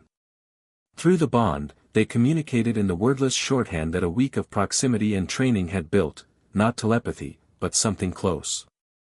Emotional intent, tactical impression, trust. She didn't like it. She thought it was a trap. She also recognized that a formal battle was better than an armed confrontation on their own platform with 2,000 employees at risk. Ash turned back to Fico. 3-on-3. Singles. My Pokémon against yours. We do this clean. Agreed. Ash, Lusamine started. I've got this. Through the bond, he sent her something he couldn't have put into words, confidence, not arrogance. The certainty of someone who'd spent his life in battles and knew, down to his bones, that this was where he belonged. She felt it, and the protest died on her lips. She stepped back. Not submission, strategic positioning. Her Pokémon flanked her, ready to engage the other soldiers if this went sideways. Wick had security teams on standby. The pieces were in place. The deck became an arena. Fico's first Pokémon was a Naganadel, not like Ash's, which had been raised with affection and trust, but a warbred specimen, larger, darker, its poison barbs gleaming with a toxin that smoked in the open air. Ash sent out Lycanroc. Dusk form against a poison dragon, Fico observed. Unconventional. I get that a lot. The Naganadel opened with Dragon Pulse, a beam of concentrated draconic energy that screamed across the deck and hit where Lycanroc had been standing a half-second earlier. The wolf Pokémon had already moved, its speed amplified by the ultra energy until it was almost too fast to track. It circled the Naginatl in a blur of orange and white, stone edge erupting from the deck in a rising spiral that forced the dragon type higher and higher. Fico was good. His commands were precise and economical, military shorthand, no wasted syllables, and his Naginatl responded with disciplined efficiency. Air/slash created wind barriers that deflected stone edge. Sludge bomb laid toxic zones across the deck that limited Lycanrock's movement options. But Ash was better. Not in the way of someone who'd studied more or trained harder, in the way of someone who'd been doing this so long that the boundary between trainer and Pokemon had dissolved into something seamless. Accelerock, through the sludge bomb. Trust me. Lycanrock didn't hesitate. It shot forward, directly through a cloud of toxic sludge that should have poisoned it on contact, and the ultra energy flared, gold light wrapping around its body like armor, neutralizing the toxin, converting the energy into speed. The impact caught Naginatl square in the chest and sent it spinning into the deck hard enough to crack the composite. Naginatl went down. It tried to rise, staggered, and collapsed. Fico recalled it without expression, but through the stillness Ash could see the recalculation happening behind the visor. He hadn't expected this level of power. Fico's second was something Ash had never seen, a Pokemon that looked like a fortress had grown legs, crystalline and angular, radiating a cold that froze the moisture in the air around it. An ultra beast, unregistered, from the deep zones of ultra space. Stakataka, Fico said. You won't find this one in your Pokédex. Lycanrock was panting, the burst of ultra energy having taken a toll. Ash recalled it and sent out Melmetal. Steel against stone. Weight against weight. The deck groaned under both of them. This battle was slower, heavier, two titans trading blows that sent shockwaves across the platform and rattled windows throughout Ether Paradise. Stakataka fought like a siege engine, each movement deliberate and crushing, its body reconfiguring mid-battle to present different angles and attack surfaces. Melmetal answered with liquid metal fluidity, its hexnut fists reshaping themselves to counter each new configuration. Ash felt the ultra energy surging, wanting to be used, and he let it flow, not recklessly, but with the controlled intensity of a dam releasing water through a turbine. Melmetal's double iron bash hit with force that shouldn't have been possible from a physical attack, each impact landing with a detonation of golden light that cracked Stakataka's crystalline armor. The Ultra Beast adapted. It compressed itself into a denser form, sacrificing speed for near-impenetrable defense, and countered with stone edge that erupted from below, directly under Melmetal, bypassing its guard. The steel type staggered. Cracks appeared in its liquid metal surface. Flash cannon, Ash said. Point blank. Full power. Melmetal grabbed Stakataka with both hands, physically seized the Ultra Beast and held it in place, and fired flash cannon directly into its core at zero distance. The beam was blinding. The ultra energy amplified it into something that burned like a star. Stakataka's inner structure lit up, every crystal facet illuminated in white, and the Ultra Beast shattered into its component parts, scattering across the deck like a collapsed building before being recalled into Fico's capture device. Melmetal stood in the crater, smoking, damaged but upright. It looked at Ash and spun its hexnut eyes. Is that all? One more. Fico's hand hesitated over his last Pokemon. Ash could see the man's jaw working, see the weight of what he was about to do settling on his shoulders. This wasn't a battle for glory or badges. This was a battle for his people's survival, and he was losing. He released his final Pokemon. It came through the Pokeball like a thunderclap, a Celesteela, fully grown, its bamboo-like body towering over the deck, rocket arms already igniting. But this Celesteela had been modified. Crystalline augments lined its arms and chest, ultra technology, energy amplifiers, the recon squad's answer to the gap between their Pokemon and legendary tier threats. I didn't want it to come to this, Fico said, and Ash believed him. Pikachu.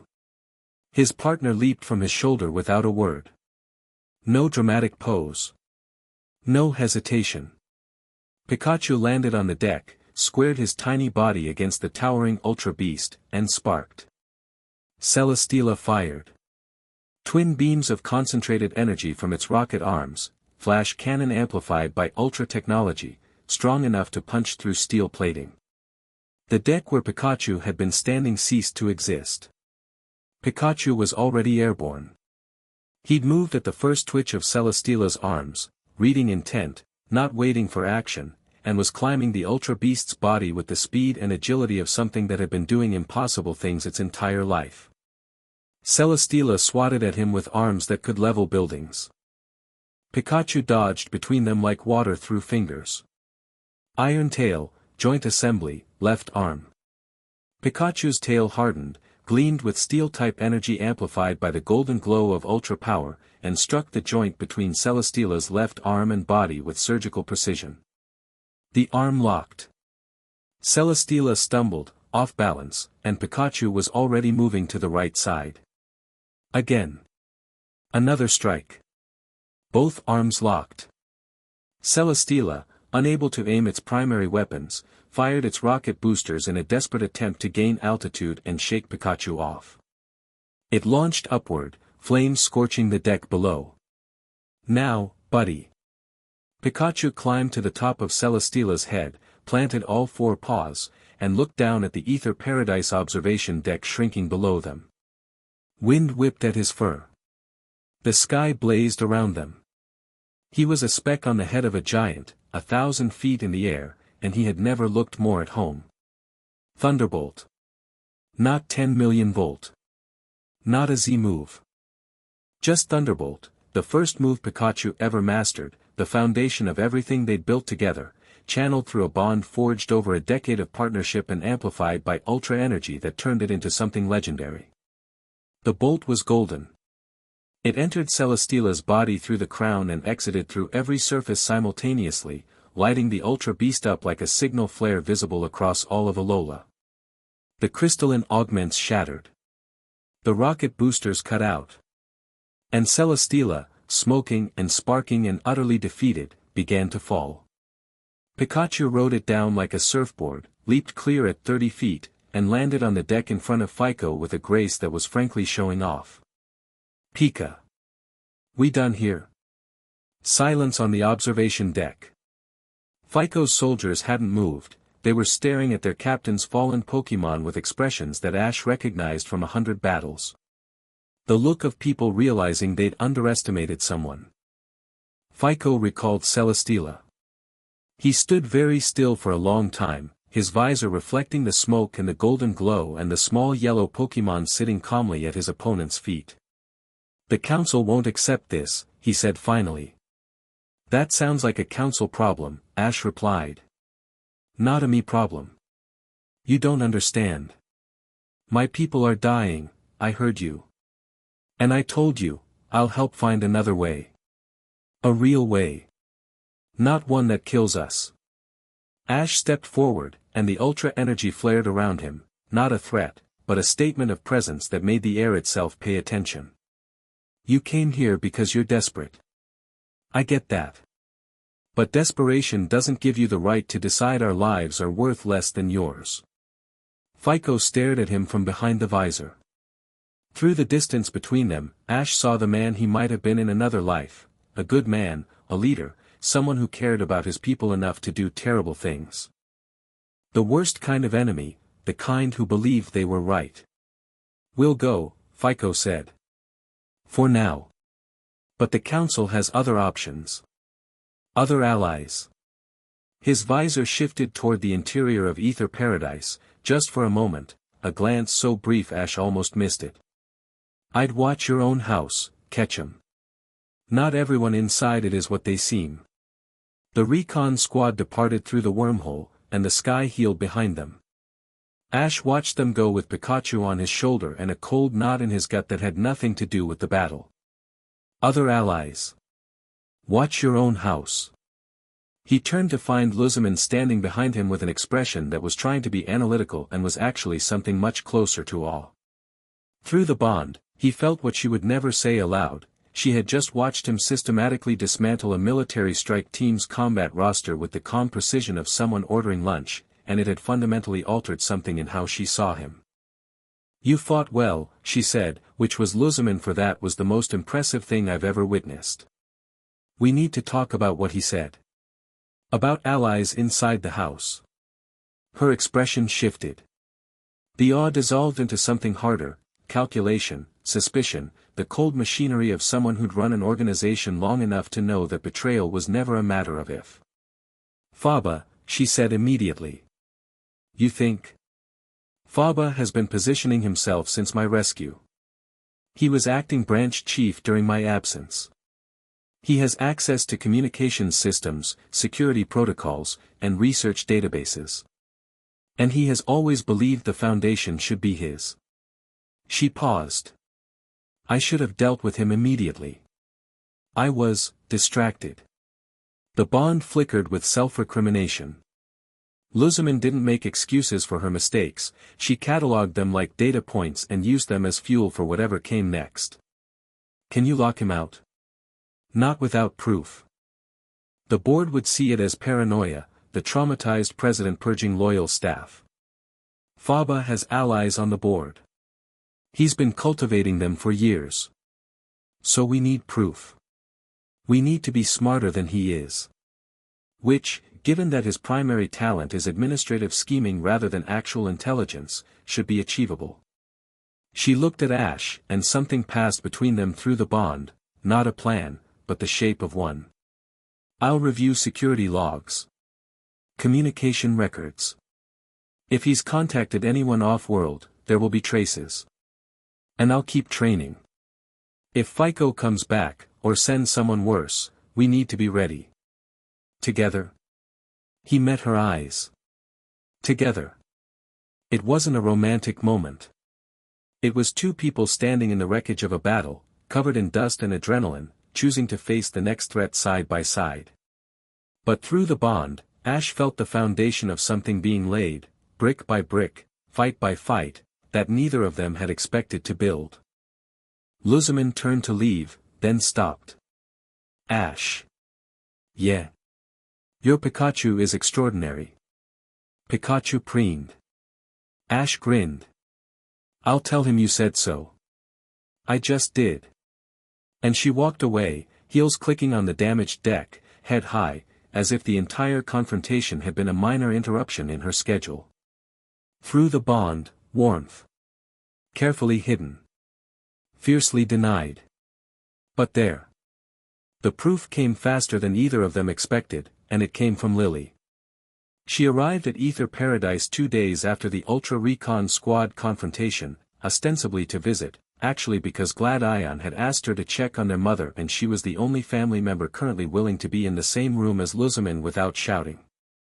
But Lily had inherited more of her mother's intelligence than she liked to admit, and within 6 hours of arriving, she noticed something wrong.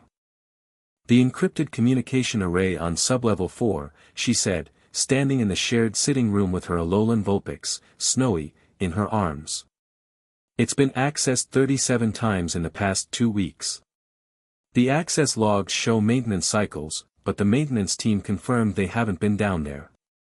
Lusamine looked up from her tablet. Through the bond, Ash felt a spike of sharp, vindicated fury. "You accessed the security logs?" "I accessed the maintenance schedules and cross-referenced them with the access logs. The security logs themselves have been altered, the timestamps don't match the power draw records. Someone good did it, but not good enough." Lily met her mother's eyes with quiet steel. "I know it's Faba, Mother. I'm not asking if. I'm asking what you're going to do about it." "When did you become so?" Lusamine gestured vaguely. "Competent? Around the time you weren't here to be." That hit. Ash felt it through the bond, a lance of guilt so sharp Lusamine physically flinched. She covered it instantly, but Lily saw, and her expression softened just a fraction. "I'm not saying that to hurt you. I'm saying it because it's true, and because right now, truth matters more than feelings." Lusamine was quiet for a moment. "Then, you're right. On both counts. She set down her tablet. The array has off-world capability. If Faba has been communicating with the Ultra Recon Squad, then he's been feeding them intelligence. Security layouts, energy readings, maybe even access codes. Lily's voice was steady. Gladion should know. He has contacts in the League who can provide external security oversight. I don't need the League's oversight in my own, mother. Lily's tone brooked no argument. Yes, you do. You have a compromised executive with board allies, an external threat that has already attempted military action, and a power source bonded to two people that half the multiverse apparently wants. This is bigger than the Foundation. Let people help. Ash watched the exchange with something like wonder. Lily had become a force. Not loud, not aggressive, precise and unflinching in the way of someone who'd faced her own fears and come out the other side with clarity instead of armor. Lusamine's jaw tightened. The bond churned with resistance, with the bone-deep reflex of a woman who controlled everything around her for 20 years and couldn't stop even when she knew she should.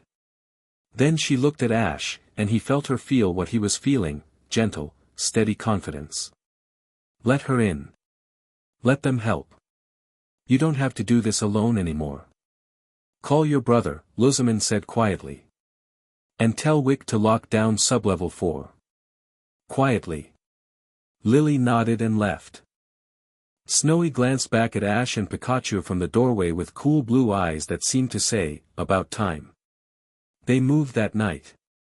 The plan was simple, confront Faba with the evidence, remove his access, and contain the damage before he could alert his external allies. Lusamine wanted to do it surgically, privately, without alerting the board until the situation was resolved. Faba had other ideas. They found sublevel 4 empty. The communication array had been wiped, not just erased but physically scrubbed, key components removed with the meticulous care of someone who'd planned for this contingency. And on the main console, a single message blinked, "Thank you for the time, Madam President. I won't need much more of it." The lockdown alarm triggered before Ash finished reading. Every door in Ether Paradise slammed shut simultaneously. The lights cut to emergency red. And Faba's voice came over the intercom with the calm, measured tone of a man who'd been rehearsing this speech for years. Attention, Ether Foundation staff. This is Branch Chief Faba. Effective immediately, I am assuming emergency operational control of the Foundation under Article 17 of the Organizational Charter, presidential incapacitation due to compromised mental state. President Lusamine's judgment has been impaired by ultra-energy contamination, as evidenced by her recent irrational decisions, including an unauthorized marriage to an external party for personal rather than organizational benefit. Ash looked at Lusamine. Her face was absolutely still, every emotion locked down so tightly that even the bond went quiet, a silence more frightening than any rage. All security systems have been transferred to my authority, Faba continued. Defense grids are active. I advise all personnel to remain in their current locations until the transition is complete. This is for the protection of the Foundation and its mission. The intercom clicked off. Article 17, Lusamine said, very quietly.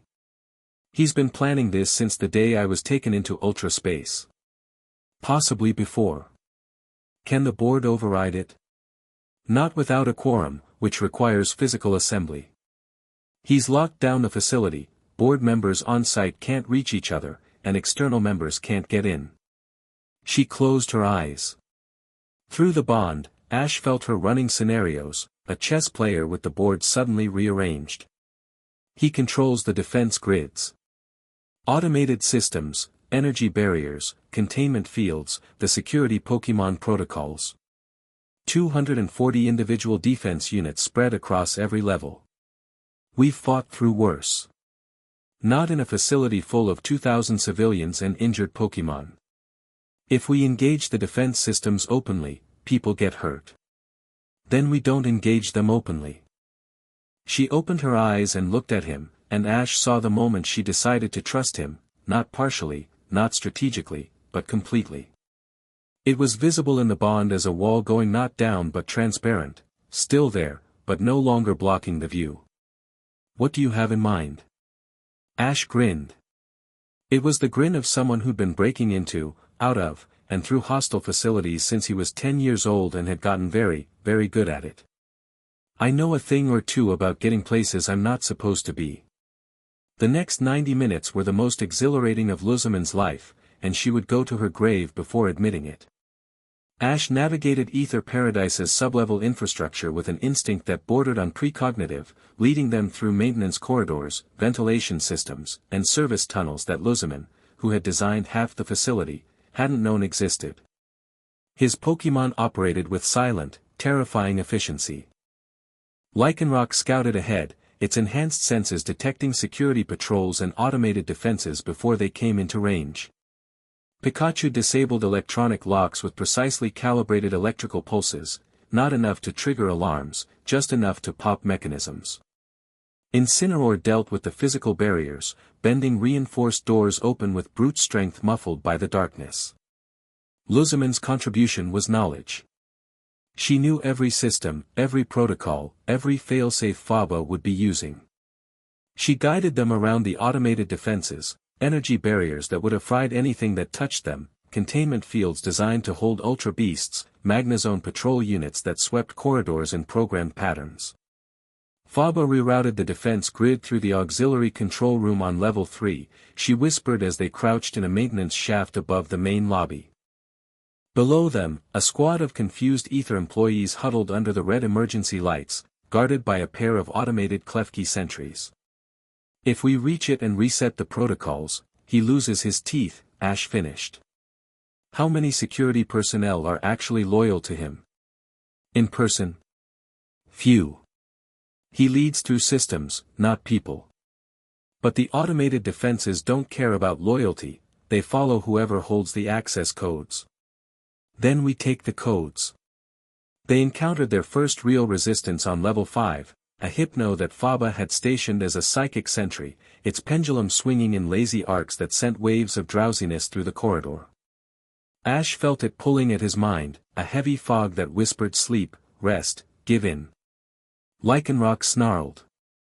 The ultra energy flared around both of them, gold and violet, and the psychic assault shattered like glass against stone. The hypno staggered, eyes wide, and Pikachu put it down with a thunderbolt before it could recover. Through the bond, Ash felt Lusamine's surprise at the energy's defensive capability. She filed it away, he could feel her cataloging, analyzing, adding it to her growing understanding of what they could do together. Even in the middle of a crisis, she was a scientist.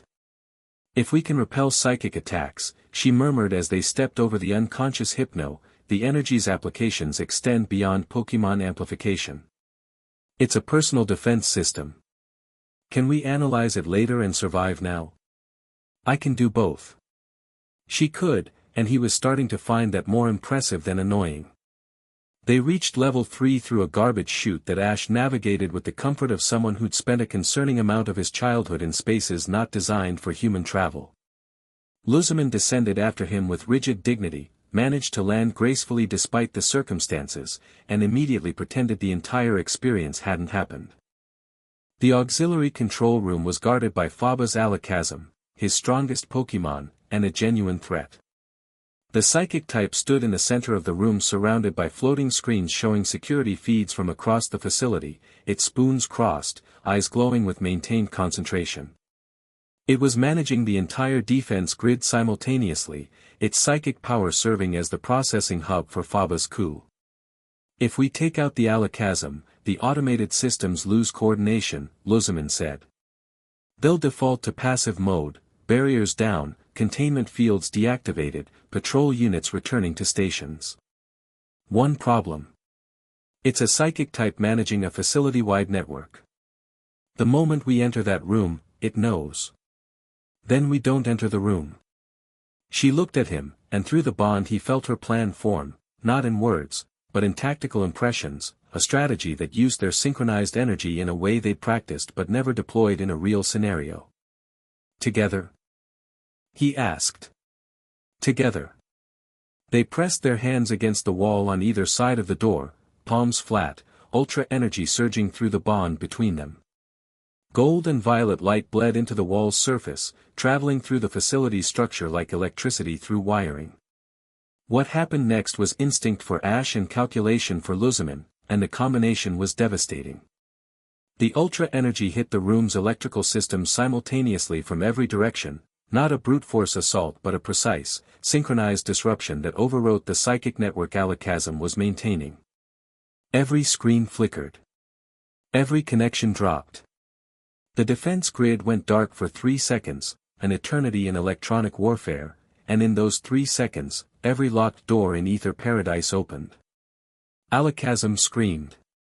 The psychic backlash of losing its entire network hit it like a physical blow, and the spoons clattered to the floor. The Pokémon clutched its head, reeling, defenses shattered. Ash kicked the door open. Pikachu was through it in a flash, literally, the speed of his quick attack leaving an afterimage in the air, and a single iron tail to the temple dropped Alakazam like a puppet with cut strings. The red emergency lights died. Normal lighting returned. Across Ether Paradise, doors unlocked, barriers dropped, and 2,000 employees blinked in confusion as the world suddenly made sense again. Defense grid is down, Lusamine said, already at the console, her fingers moving across the interface with the speed of someone who'd built this system. I'm revoking Faba's access across all levels. Security codes reset. He's locked out. Where is he? She pulled up a camera feed. Faba was in his office on level 2, standing behind his desk, watching the screens go dark around him with an expression of unraveling composure. He looked like a chess player who just realized his opponent had been playing a different game entirely. I've got him, said a voice from the doorway. Glad Ion stood in the corridor, Silvally at his side, both of them radiating the kind of controlled fury that made the air feel heavy. He was disheveled, he'd fought his way through from the external docking level, and there were burns on his jacket from barrier contacts. The League security team is 30 minutes out, Glad Ion continued, not looking at Lusamine. I called them before the lockdown. You came, Lusamine said. Just that. 2 words carrying the weight of years. I came for the Foundation. Gladion's voice was hard, but his eyes, green, like his mother's, like lilies, betrayed him. It's my family's legacy. I'm not letting Faba take it. Gladion, don't. He held up a hand. We'll talk later. Right now, I'm going to go arrest your former branch chief before he tries to escape through a service tunnel. He glanced at Ash, and something complicated passed across his face, resentment and respect fighting for territory. You. Catch him. That was good work. Thanks. I still don't like this. I know. But he stopped. Started again. You're what she needs right now. Even if she doesn't deserve it. He turned and walked away, Silvally's claws clicking on the floor behind him. Through the bond, Lusamine's emotions were a storm, guilt, pride, grief, love, all tangled together in a knot she'd spent years pretending didn't exist. Her children. Her beautiful, broken, resilient children, coming back despite everything she'd done to push them away. Ash stood beside her and said nothing. Some things didn't need words. He just let her feel what she was feeling, and let her feel him feeling it too, and the bond between them held steady like an anchor in rough water. Faba's arrest was anticlimactic. Glad Ion cornered him in his office. Faba blustered, threatened, cited bylaws and articles and precedents, and Silvally growled once, low, resonant, the sound of a creature designed to fight gods, and Faba sat down and stopped talking. The League security team arrived, took custody, and began the process of documenting the coup attempt. Evidence piled up quickly once they knew where to look: communications with the Ultra Recon Squad, falsified security logs, financial transfers to personal accounts, a decade of careful, patient corruption laid bare in data and records. Wick handled the organizational aftermath with quiet competence, reassuring staff, restoring operations, and managing the press inquiries that began within hours. The story, Ether Foundation branch chief arrested for attempted coup and collaboration with interdimensional forces, was going to be headline news across every region by morning. Lily took charge of the board communication, drafting statements with a clarity and authority that made several veteran board members look at each other and whisper, "She's the one to watch."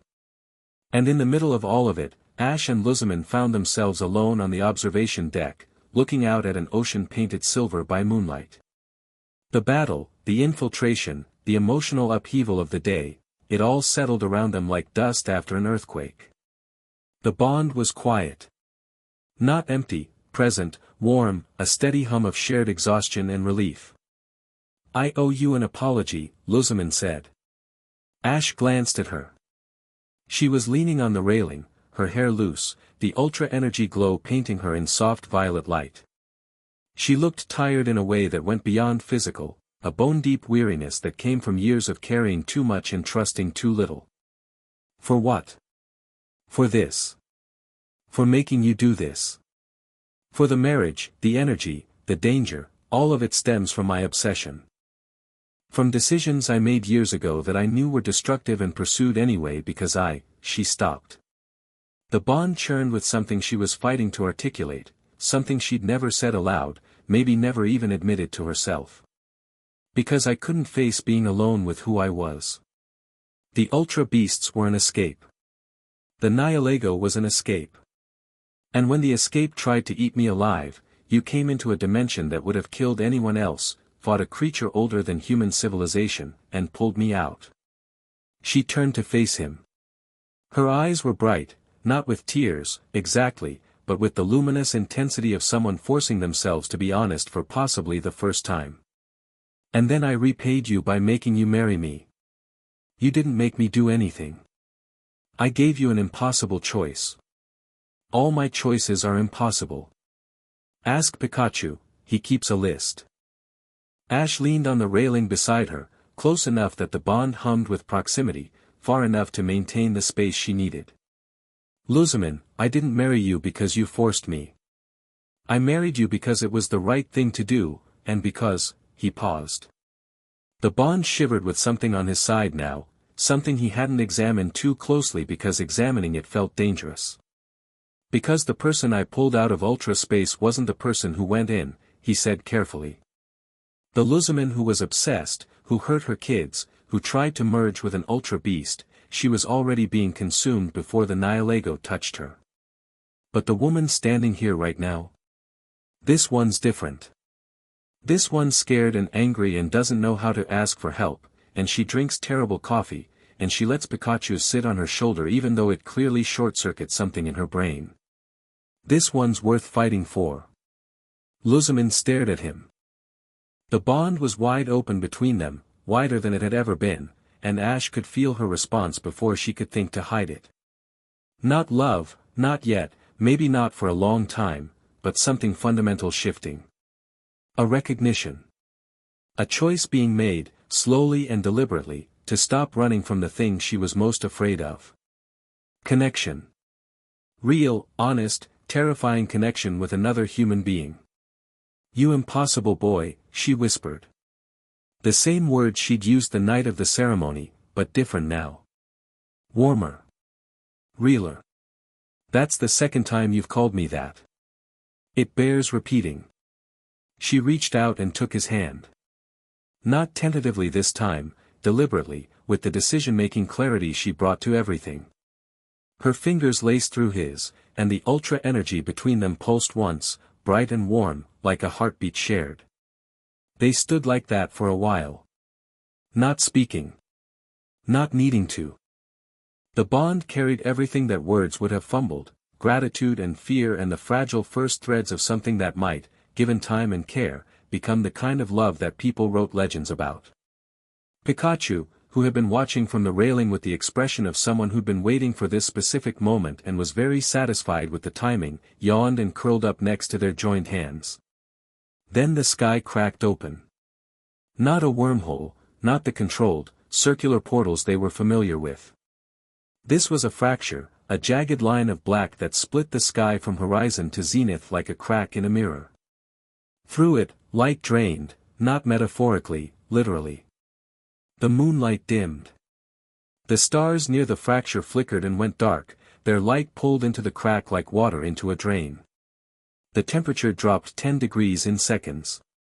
Pikachu was on his feet instantly, for standing on end, every instinct screaming.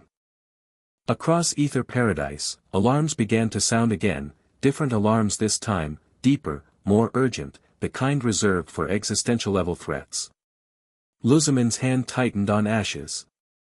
Through the bond, he felt her recognition hit like a physical blow, the ancient terror from ultra-space, the memory the primordial Nihilego had shown her, the thing that every ultra-beast in existence feared above all else. "It's here," she breathed. The fracture widened. And through it, something descended, vast, angular, broken, a shape made of darkness and hunger that swallowed the light around it like a wound in reality. It moved with the terrible grace of something that had once been divine, its crystalline body cracked and lightless, its eyes burning with a hunger so deep it predated the concept of starvation. Necrozma. The blinding one. The light eater. The broken god that had once been the source of all light in Alola, now reduced to an insatiable void that consumed everything it touched. It hung in the fractured sky above Ether Paradise, and the world grew dark. Chapter 3, Devourer of Light. The darkness came like a tide. Not the gentle darkness of nightfall, this was something predatory, something with weight and intent. It rolled across Alola in a wave that started at Ether Paradise and spread outward, swallowing moonlight and starlight and every artificial glow it touched. Streetlights on Akala flickered and died. The bioluminescent Pokémon in Brooklet Hill dimmed like candles in a wind. On Melee, the Hawali city skyline went dark block by block, and people stumbled out of their homes to stare at a sky that no longer had stars. Ash stood on the observation deck and watched it happen. Beside him, Lusamine's hand was still in his, her grip tight enough to hurt, and through the bond he felt everything she was feeling, terror, guilt, the crushing weight of knowing that this thing had followed the energy she had sought, had awakened because of a beacon they had lit. Necrozma hung above Ether Paradise like a black sun. Its body was wrong, crystalline armor cracked and lightless, limbs bent at angles that suggested something broken trying to remember its original shape. It was enormous, easily the size of Ether Paradise's central structure, and it pulsed with a gravitational pull that wasn't physical but luminous. Light bent toward it. Color bled from surfaces within its radius. Even the ultra-energy glow on Ash and Lusamine's skin flickered and strained, pulled toward the broken god like iron filings toward a magnet. "How long do we have?" Ash asked. His voice was steady. He didn't feel steady. Through the bond, Lusamine could feel his fear, and he could feel hers, and they were both choosing to stand anyway. "Before what?" Lusamine's voice was barely a whisper. "Before it drains Alola completely." "Hours. Maybe less. It's not just consuming light, it's consuming the capacity for light. The photonic energy in the atmosphere, the bioluminescence in Pokémon, the electromagnetic spectrum itself. When it's done, these islands won't just be dark. They'll be void." The word hung in the air like a sentence. "Wick," Lusamine said, and her voice snapped back to command mode, the shift so fast Ash could feel it in the bond like a switch being thrown. "Status." Wick's voice came through the emergency comm, shaking but functional. "All personnel accounted for. Conservation habitats are sealed, the Pokémon are panicking, but containment is holding. External communications are, a pause. Degrading. The energy drain is affecting our transmission capabilities. We have maybe 30 minutes of satellite uplink before we lose it. Get me the kahunas. All 4. And the trial captains. Every trainer with combat experience on every island. I need them coordinated and I need them now.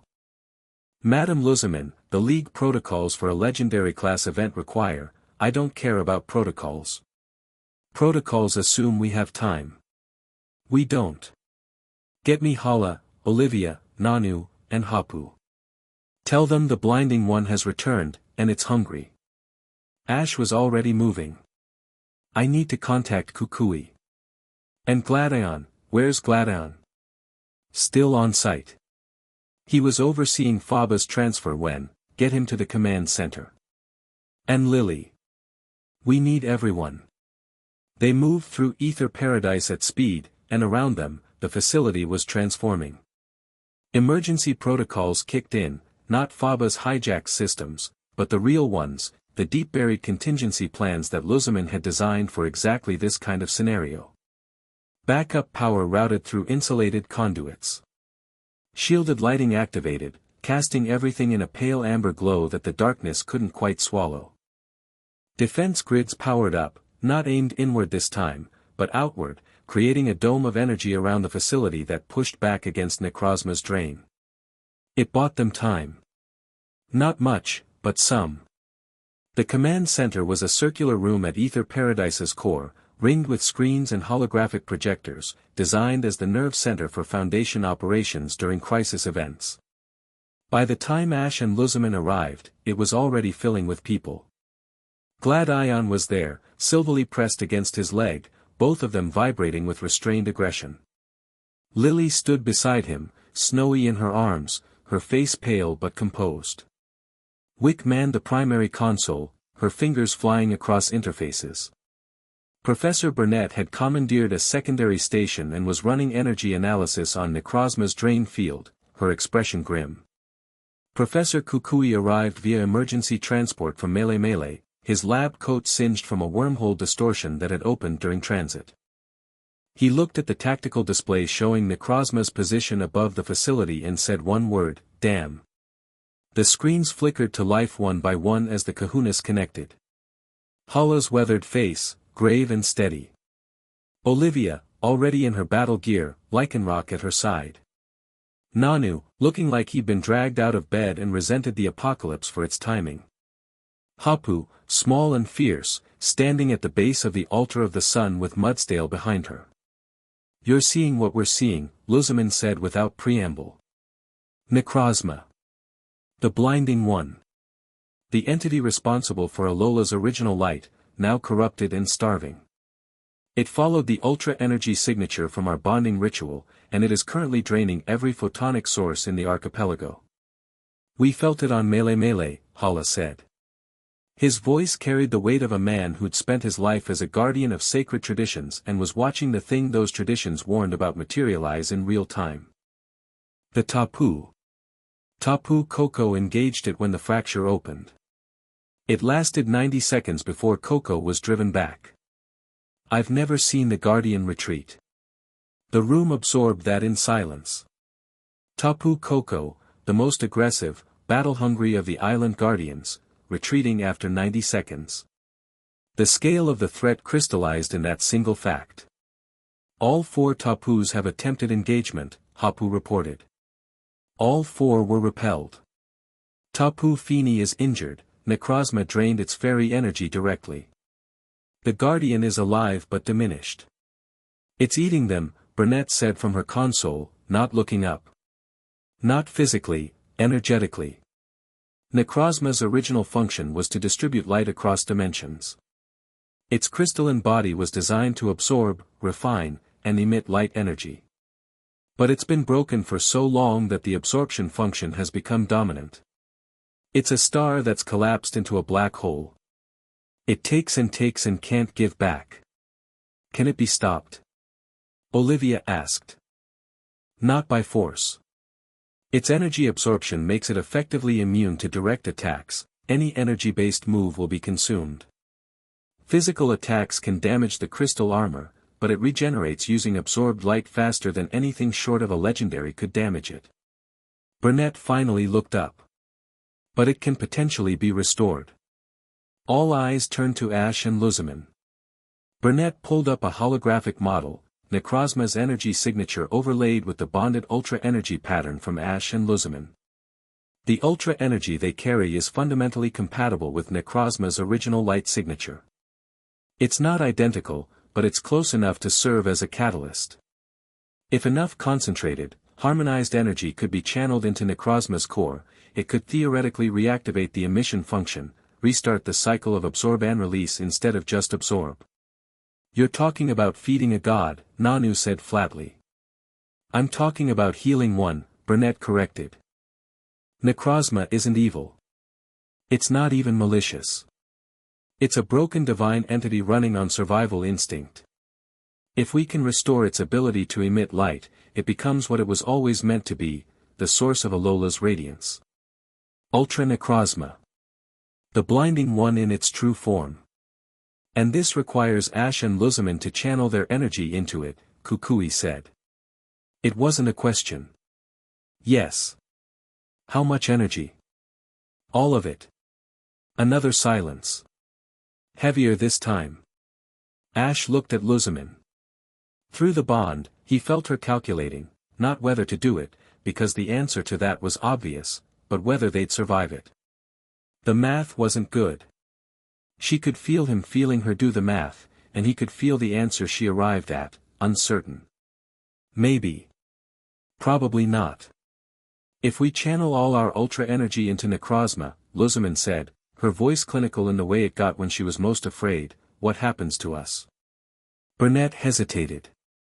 That hesitation said more than any answer could have. The energy is integrated into your cellular structure. Extracting it completely would cause systemic collapse, organ failure, neural degradation, death. She swallowed. But channeling it through you rather than out of you is different. The bonding ritual created a conduit between you. If the energy flows through that conduit and into Necrozma, your bodies serve as the pipeline, not the reservoir. In theory, you survive. The energy passes through. You're left depleted but alive. In theory, Gladion said, and his voice was blade sharp. In theory, Burnett repeated. I can't guarantee it. Nobody can. This has never been done. We'll do it, Ash said. Lusamine's head snapped toward him. Through the bond, a surge of something fierce and protective that she immediately tried to smother. Ash, we don't have a choice, Lusamine. You know that. There are always choices. We could evacuate. We could, evacuate to where? The drain is spreading. It'll cover the entire archipelago in hours. After that, it'll keep going, other regions, other continents. Necrozma isn't going to stop because we left. He faced her fully, and the bond between them blazed with everything he was feeling, determination, fear, the absolute refusal to stand by while people suffered. We lit the beacon. We brought it here. We fix it. By dying. By trying. That's what I do. That's what I've always done. And it's always worked out before, has it? Every legendary encounter, every dimensional crisis, you've just thrown yourself at it and survived through sheer stubbornness. Her voice cracked on the last word, and the bond flooded with something she couldn't hide, raw, desperate terror. Not for herself. For him. The room was very quiet. Every screen, every face, watching the two of them. Not stubbornness, Ash said. Not alone. I've survived because I've never fought alone. He held out his hand. So don't make me start now. Lusamine looked at his hand. The ultra energy glowed between them, gold and violet, steady, synchronized, the visible proof of a bond that had started as necessity and become something neither of them had words for. She took his hand. If we die, she said, I'm going to be furious with you. If we die, I'll let you yell at me about it. I'll hold you to that. The plan came together in fragments, fast, imperfect, built on the fly by people who didn't have the luxury of preparation. Necrozma couldn't be approached directly. Its drain field extended hundreds of meters in every direction, pulling light and energy from anything that entered its radius. Any Pokemon sent against it would be weakened before landing a single hit. Any trainer who got too close would suffer the same draining effect, exhaustion, disorientation, and eventually, cellular degradation as the light was pulled from their very biology. They needed a path. A corridor through the drain field that Ash and Lusamine could traverse to reach Necrozma's core. And that meant holding the field back long enough for them to get through. The Tapus, Hapu said. They were beaten individually. But the four together, channeling the power of the islands themselves, they could create a barrier. A channel of protected space through the drain field. It won't last long. How long? Ash asked. Minutes. Perhaps less. We need more than minutes, Lusamine said. The energy transfer requires sustained contact with Necrozma's core. We need to physically reach it, establish a connection, and maintain the flow until the emission function reactivates. Then we need to weaken the drain field first, Gladion said. He'd been quiet through most of the planning, standing against the wall with his arms crossed, processing. Now he stepped forward, and Sylvally responded to his energy, the Chimera Pokémon raising its head, its adaptive system already cycling through type configurations. If trainers engage Necrozma from multiple directions simultaneously, we can force it to spread its absorption across a wider area. Less concentration means a weaker field at any single point. That would require dozens of trainers willing to fight a god, Olivia pointed out. Alola has hundreds. Gladion looked around the room. Trial captains. Island challengers. League trainers. Every strong trainer on these islands is watching the sky right now and wondering what they can do. Give them something to do. Kukui was already on the comm. I'll coordinate with the league. Every registered trainer with a team capable of combat engagement, I want them mobilized within the hour. They'll need ultra energy shielding, Burnett added. The drain will weaken their Pokémon rapidly.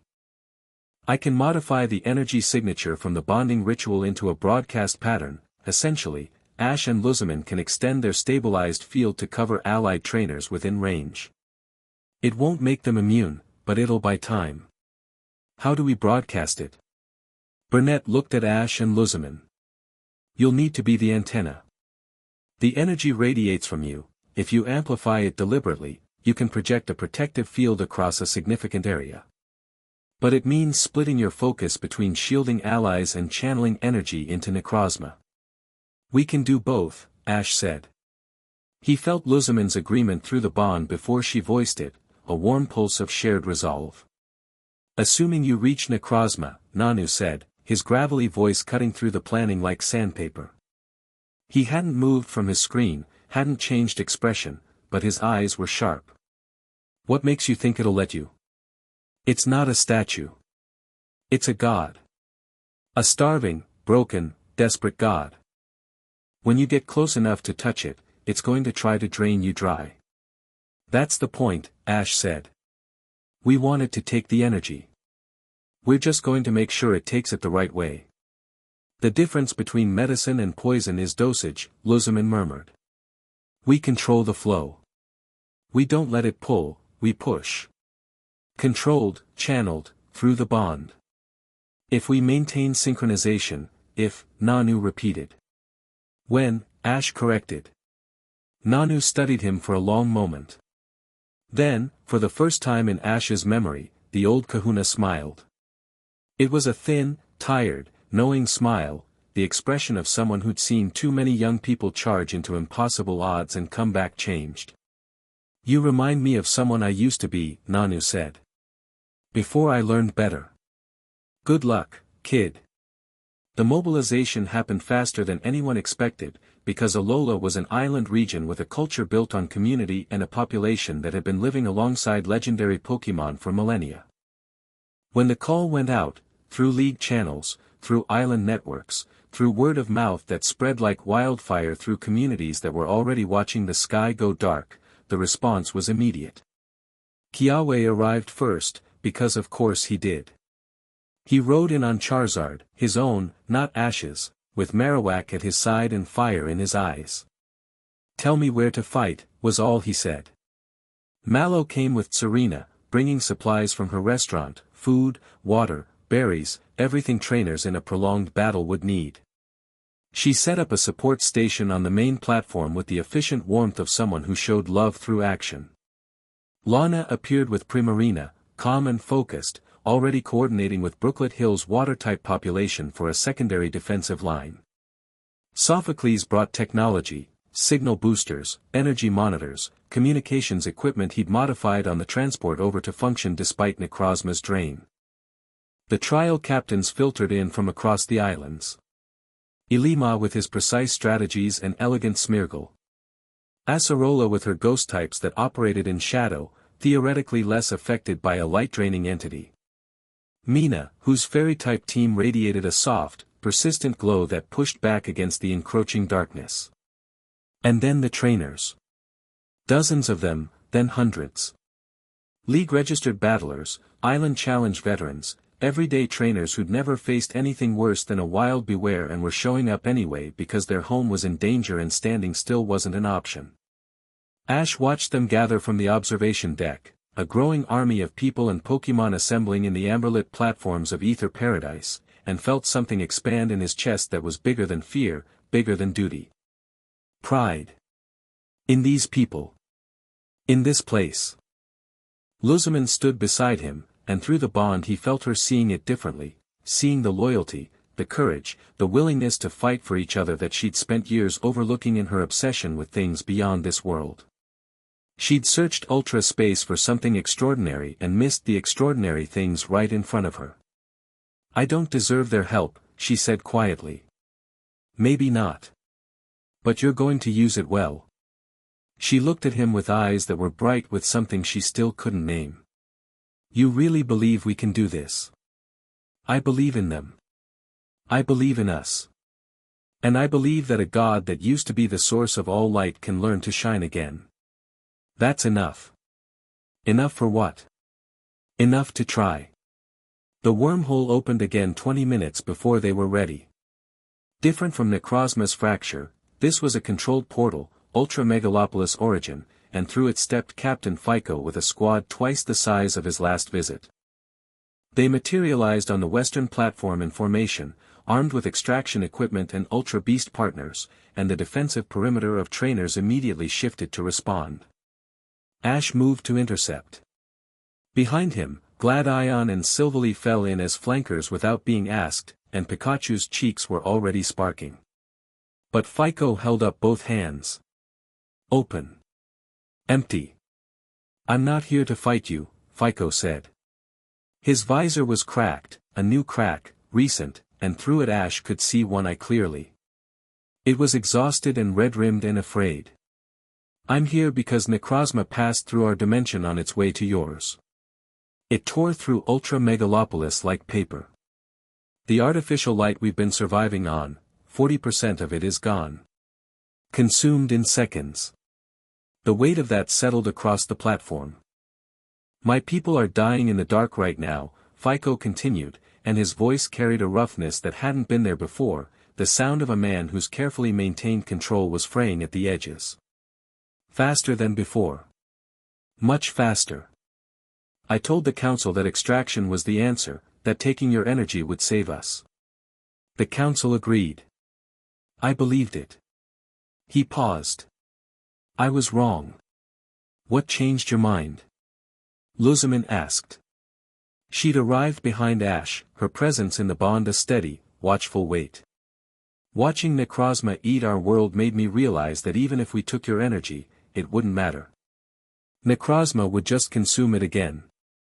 The problem was never the supply, it was the source. As long as Necrozma is broken, as long as it can only take and never give, nothing we do will fix the darkness. Not extraction. Not technology. Nothing. He looked at Ash. You said you'd find another way. A real way. I'm here to ask what that way is and how I can help. Ash glanced at Lusamine. Through the bond, cautious assessment, strategic calculation, and beneath it, a grudging acknowledgement that Fico's forces could tip the balance. She didn't trust him.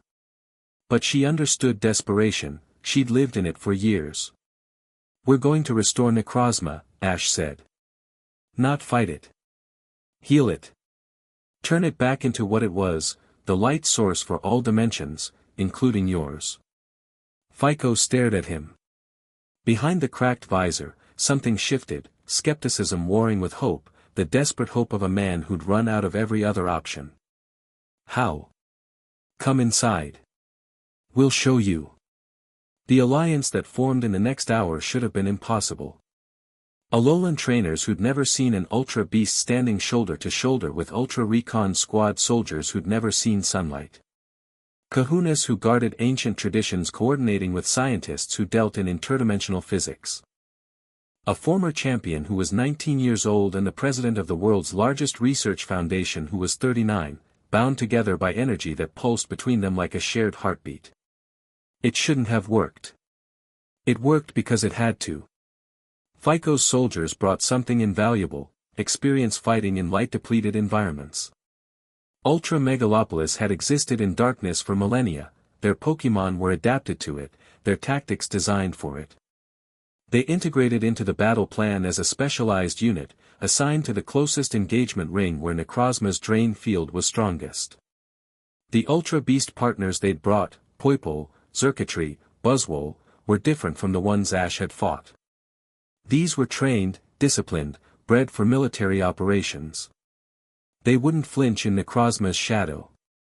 3 engagement rings, Ash said, standing at the holographic tactical display with Lusamine, Gladion, Kukui, and FICO. Outer ring, main trainer force. Their job is to hit Necrozma from every direction with sustained attacks. Not to damage it, to force it to spread its absorption across as many vectors as possible. The wider it spreads, the thinner the drain field gets at any single point. Inner ring, Lusamine continued, seamlessly picking up the briefing as if they'd rehearsed it. Kahunas and trial captains with the strongest Pokémon. They'll be closer to Necrozma and taking heavier drain. Their job is to keep pressure on the crystal armor, physical attacks, since energy attacks will be absorbed. Target the cracks. Every piece of armor they break is a piece Necrozma has to spend stolen energy regenerating. And the core, Gladion said, looking at the two of them with an expression that was trying very hard to be tactical and was clearly terrified. You and Mother walk straight into the heart of a god and try to restart it. That's the idea, Ash said. The Tapus will create a corridor, Hapu's voice came through the calm from Pony Island. A channel of sacred energy through the drain field. It will hold. The Guardians understand what's at stake. How will you reach Necrozma physically? FICO asked. It's airborne. Several hundred meters above the surface. Charizard and Naganadel, Ash said. Aerial approach through the corridor. Lusamine, Milotic can't fly. She said it without self-pity, a tactical observation. Ride with me. She looked at him. Through the bond, a flash of vulnerability at the idea of being carried, of ceding control of her own movement to someone else. Then resolution, hard and bright. Fine. But if your Charizard drops me, our marriage will be the shortest in Alolan history. Despite everything, despite the god eating the sky and the army assembling and the very real possibility that they were about to die, Ash laughed. It surprised everyone in the room, including himself. He won't drop you, he said. He's very motivated by dramatic moments. We move in 20 minutes, Lusamine told the room. Every trainer knows their position. Every Pokémon is fed and healed.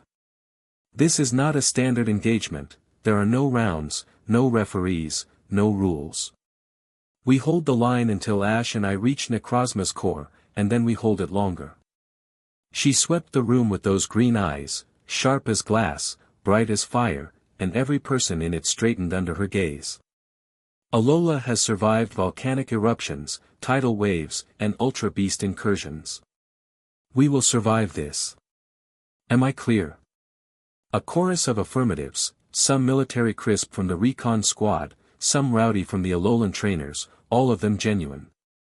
Ash felt the bond surge with what Lusamine was feeling, the weight of leadership, the fear of failure, and buried so deep she might not even know it was there, a fierce, protective love for the island she'd spent years taking for granted. They had 20 minutes. Ash used 5 of them. He found a quiet corner of the conservation floor, the only place on Ether Paradise where you could hear something other than alarms and boots and the distant, subsonic hum of a god consuming the sky. His Pokémon were already out, gathered around him in the amber emergency lighting, their faces serious and waiting. Pikachu on his shoulder. Lycanroc at his feet. Incineroar standing with arms crossed, a wall of muscle and fire. Melmetal, its massive form somehow gentle in stillness. Charizard, wings half-folded, flame burning bright despite the darkness pressing in. Naganadel, hovering, its poison barbs tucked, its eyes fixed on Ash with absolute trust. "This is the big one," Ash said.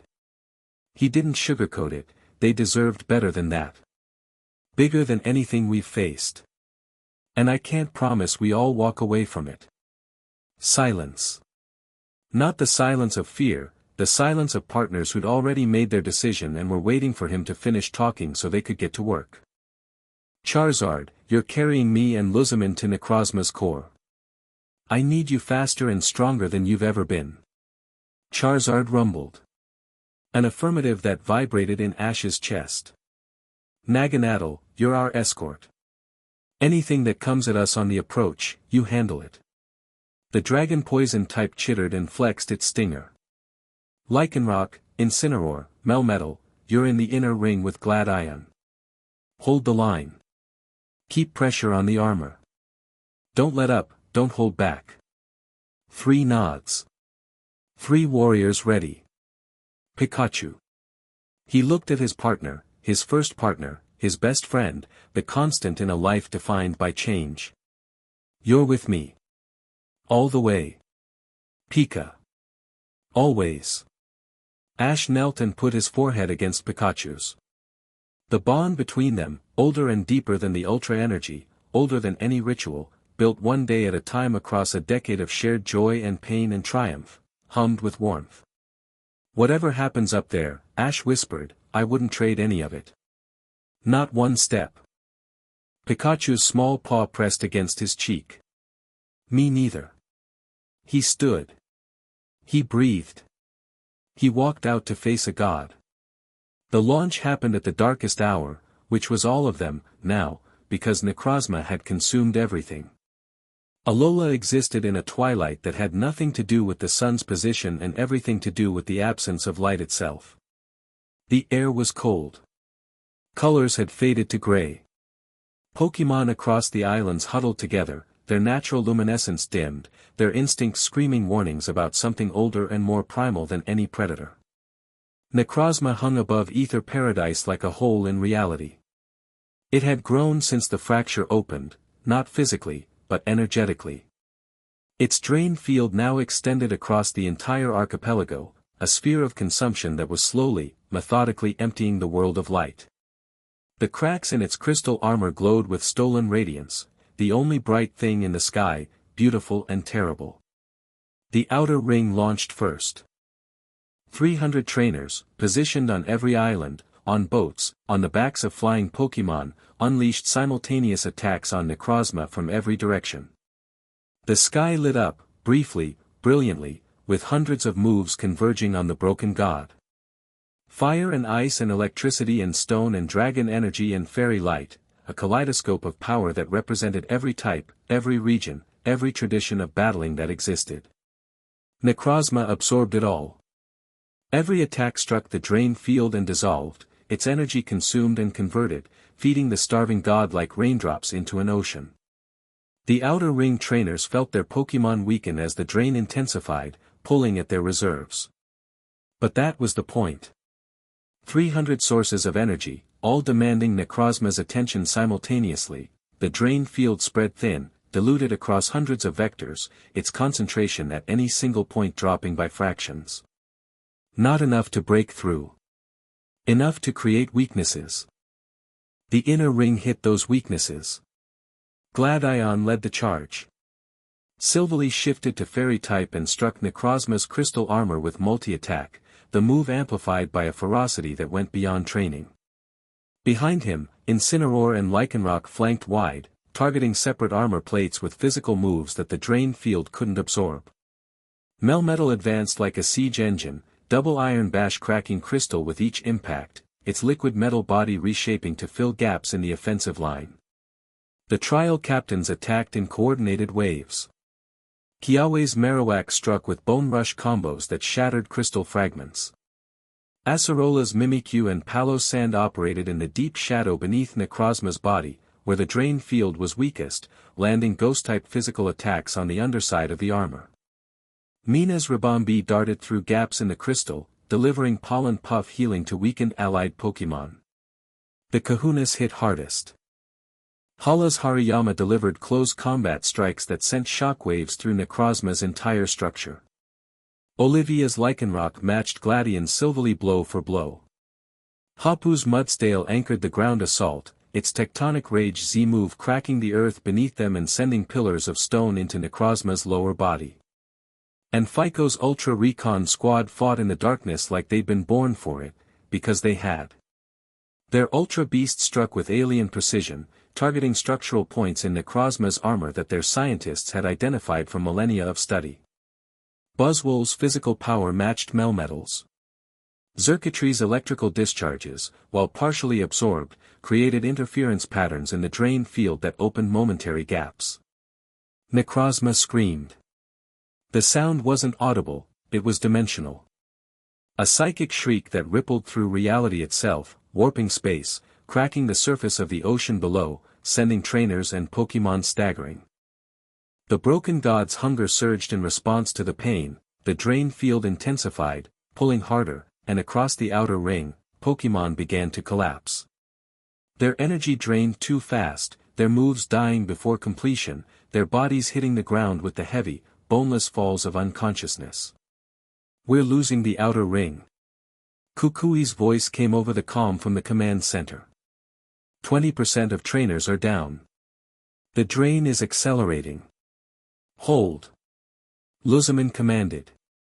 She stood on Ether Paradise's observation deck, Ash beside her, both of them channeling their ultra energy outward in a broadening wave of gold and violet light that washed over allied trainers like warm water. Where the light touched, the drain slowed. Pokémon regained their footing. Attacks stabilized. But they couldn't maintain both the protective broadcast and conserve enough energy for the core transfer. Every joule they spent shielding allies was a joule they couldn't give to Necrozma. Now or never, Ash said. Now, Lusamine agreed. Charizard launched from the deck like a missile. Ash sat forward, Lusamine behind him, her arms around his waist because there was nothing else to hold and this was not the time for dignity. Pikachu clung to Ash's shoulder, ears streaming in the wind, cheeks blazing with golden light. Naganadel flanked them, its sleek body cutting through the air like a needle. They hit the drain field at speed. It was like flying into a wall of ice. The cold was instant and profound, not temperature but absence, the sensation of light being pulled from their skin, their eyes, their bones. The ultra energy in their cells flared in response, a golden-violet barrier that held against the drain but strained visibly, flickering like a candle in a gale. Ash felt Lusamine's grip tighten. Through the bond, her fear was a living thing, not of dying but of failing, of reaching the end and not being enough. He pushed warmth back through the link. I'm here. Hold on. The Tapus answered. From 4 directions, north, south, east, west, 4 pillars of light erupted through the darkness. Tapu Koko's golden electricity. Tapu Lele's pink psychic radiance. Tapu Bulu's green nature energy. Tapu Fini's blue water light. The 4 guardian deities of Alola, battered and diminished but unbowed, channeling the accumulated sacred power of the islands themselves into a corridor of protection that cut through Necrozma's drain field like a blade through silk. The corridor blazed. Inside it, the drain vanished, replaced by warmth, by light, by the fierce protective love of guardians who had watched over these islands since before human memory. Charizard roared and accelerated, riding the corridor upward, toward the broken god's core. Necrozma saw them coming. It turned, if something that vast and angular could be said to turn, and focused. The drain field contracted, concentrating, pulling away from the wider battle and focusing on the corridor. The Tapu's strained. Tapu Koko's golden light flickered. Tapu Fini, already injured, wavered. The corridor is collapsing. Burnett's voice, tight with fear. You have maybe 60 seconds. Below them, Glad Ion saw the corridor faltering and made a choice. Everyone, everything, now. The inner ring threw everything they had at Necrozma simultaneously. Every Pokemon, every move, every ounce of remaining power. Silvali's multi-attack, boosted by a desperate scream from its trainer. Kiawe's Inferno Overdrive Z move, the fire spinning like a solar storm. Hala's all-out pummeling, fists of energy hammering the crystal armor. Fico's Buzzwole hitting with impact that cracked armor plates the size of buildings. Necrozma recoiled. Its focus split, absorb the corridor assault or defend against the physical barrage. For 3 critical seconds, the drain field wavered. The corridor stabilized. Charizard burst through the final barrier and brought them face to face with a god. Necrozma's core was a prism. A massive, fractured crystal at the center of its angular body, pulsing with stolen light, thousands of colors, millions of photons, all the radiance it had consumed compressed into a single point that blazed like a captured sun. The crystal was cracked, deep fissures running through its structure, the scars of whatever ancient catastrophe had broken the blinding one in the first place. Through those cracks, Ash could see what Necrozma had been. Ghost images of its true form, Ultra Necrozma, a being of pure, radiant light, beautiful beyond description, the source of all illumination across every dimension. It was in there, trapped inside the broken shell, screaming to get out. Charizard hovered as close as he could, wings beating against air that tried to devour his flame. The heat from the core was immense, not thermal heat but luminous heat, the pressure of compressed light pushing outward against the cracked prison of crystal. Here! Ash shouted over the roar. He extended his hand toward the prism. Lusamine, together. She reached past him, her arm alongside his, their hands pointing toward the core.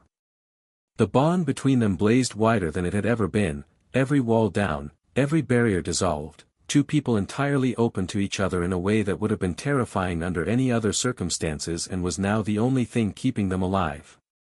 Their ultra energy surged. Gold from Ash, the warm, fierce, stubborn light of someone who'd never stopped believing that things could be better.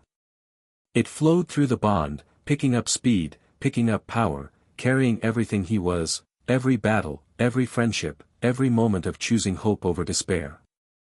Violet from Lusamine, the deep, complex, brilliant light of someone who'd spent years chasing radiance in the wrong places and was finally choosing to create it instead of steal it. It flowed through the bond alongside his, not competing but harmonizing, her precision shaping his passion, his warmth tempering her intensity. The combined energy hit Necrozma's prism like a river hitting a dam. The god convulsed. Its psychic scream tore through dimensions, and this time, through the physical connection, Ash and Lusamine heard more than pain. They heard recognition. Necrozma remembered this. This was what light felt like when it was given, not taken. This was what it had been created to receive and distribute, the freely offered radiance of living beings, channeled through love and sacrifice and the stubborn, beautiful refusal to let the dark win. The cracks in the prism began to glow. Not with stolen light, with generated light. The emission function, dormant for millennia, stirred. More, Lusamine gasped. The drain was pulling at them now. Necrozma's hunger was reflexive, involuntary, and the prism was trying to consume their offering even as another part of it tried to accept it. It needs more. We need to, I know. Ash pushed harder. The ultra energy in his cells was depleting, he could feel it, a draining sensation like bleeding from a wound he couldn't see. His vision blurred. His hands shook. Pikachu pressed against his neck, pouring his own electrical energy into Ash through the bond, buying time, buying strength. Below them, the battle raged. Trainers and Pokemon fought and fell and got back up and fought again. The outer ring was at 40%. The inner ring was battered. Tapu Koko's light had dimmed to a flicker. But nobody retreated. Nobody ran. Because they could see what was happening. They could see the light.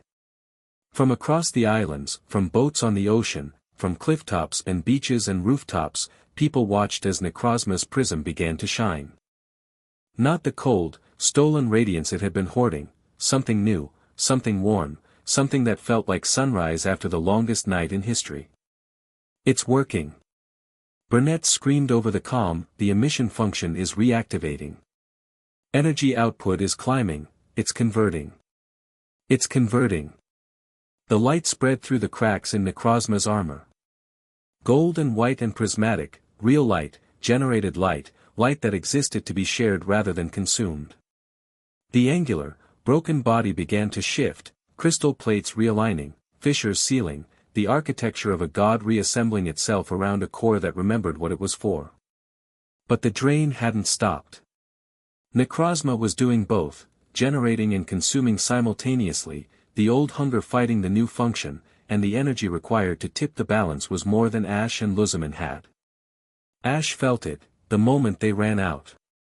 The ultra energy in his cells dropped to critical levels, and his body began to fail. His vision tunneled. His heartbeat stuttered. Through the bond, he felt Lusamine hitting the same wall, her breath ragged, her hands trembling, her consciousness flickering like a light in a storm. Not enough, the math said. You're not enough.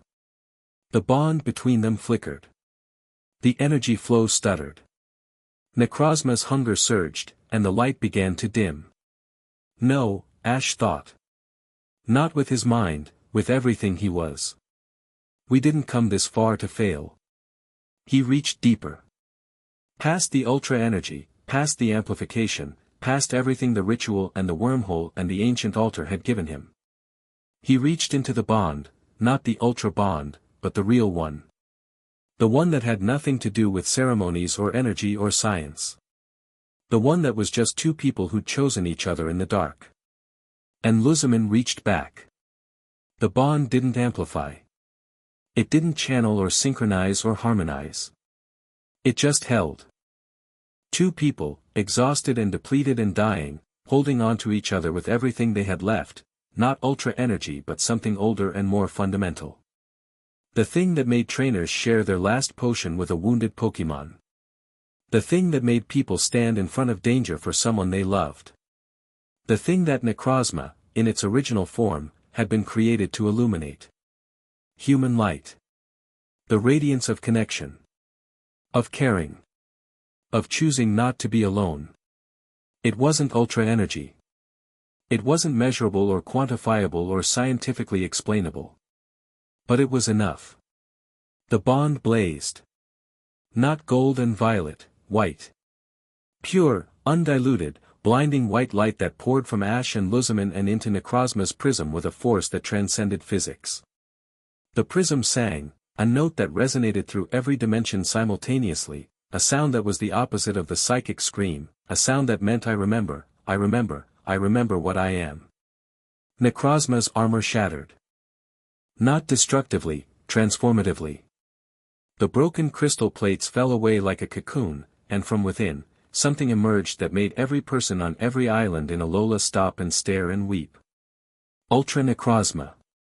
It was light made manifest. A dragon of pure radiance, vast and golden and impossibly beautiful, its body a living prism that took the white light pouring from Ash and Lusamine and refracted it into every color that existed and some that didn't. It spread wings that spanned the sky, and where their shadow should have fallen, there was only more light, cascading, multiplying, giving. The drain field inverted.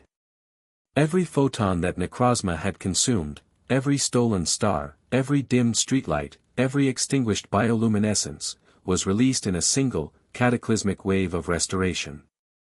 Light flooded back into Alola like a dam breaking. Stars reignited. Colors returned. The ocean below blazed with reflected radiance so intense that it looked like liquid gold. Pokemon across the islands raised their heads and sang. Not with moves or attacks, with joy, pure and animal and uncomplicated. The Tapu's lights blazed back to full strength. Tapu Fini's injuries healed in seconds, washed in Ultra Necrozma's restorative radiance. On every island, every town, every route and cave and hidden grove, the light returned. Ash felt the energy flow reverse. Not draining now, filling. Ultra Necrozma's excess radiance poured back through the bond, not the raw, unstable ultra energy they'd carried before but something refined, gentle, warm. His cells stopped dying. His heartbeat steadied. Color returned to his vision, and with it, clarity. He looked down at Lusamine. She was slumped against his back, barely conscious, her grip on his waist the only thing keeping her on Charizard. Her platinum hair streamed in the wind of Ultra Necrozma's wings, and she was glowing, not with ultra energy but with reflected light, the natural radiance of a woman who had just helped restart a god. Lusamine. He shifted, catching her, pulling her forward so she was leaning against him instead of falling. Stay with me. Her eyes opened. Green and bright and full of something that had been growing between them for days, through arguments about coffee and training sessions and a coup and an invasion and now the restoration of a deity. Something she'd been running from her entire adult life and had finally, in this impossible moment, stopped running from. You impossible man, she whispered, and kissed him. It wasn't cinematic. They were exhausted, wind-blasted, barely conscious, sitting on a Charizard hovering beneath a reborn god in a sky full of more light than the world had ever seen. It lasted 3 seconds and tasted like ozone and tears and the $40 coffee she refused to stop buying. It was the most real thing either of them had ever felt. Pikachu, who had been clinging to Ash's shoulder through the entire ordeal, looked at them, looked at Ultra Necrozma filling the sky with radiance above them, and made the executive decision that this moment did not require his commentary. He closed his eyes and rested. Ultra Necrozma regarded them, two small beings on a smaller Pokémon, hanging in the air beneath its impossible wings. Its eyes, which had been voids of hunger minutes ago, were now pools of warm, liquid gold. Intelligence lived in them, ancient, vast, grateful. It didn't speak. Gods of light didn't need words. But it communicated in the language it was made of, light. A pattern of radiance that washed over Ash and Lusamine and told them, in impressions and emotions and colors that didn't have names, thank you. I remember now. I will not forget again. Then it rose. Up and up, through the healed sky, through the space between dimensions that it had torn apart and now mended as it passed. The wormhole sealed behind it, not violently, but gently, like doors being closed by a careful hand. The fractures in reality that had spread across Alola smoothed and vanished. Ultra Necrozma paused at the boundary between worlds.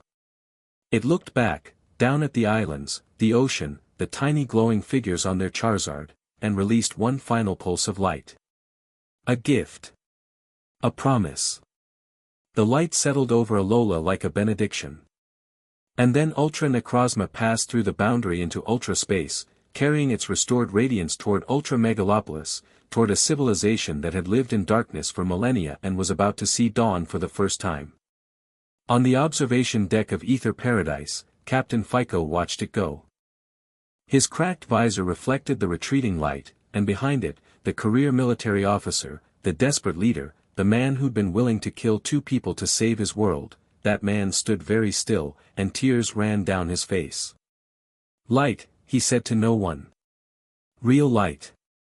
Glad Ion found his mother unconscious in Ash's arms when Charizard landed on the main platform.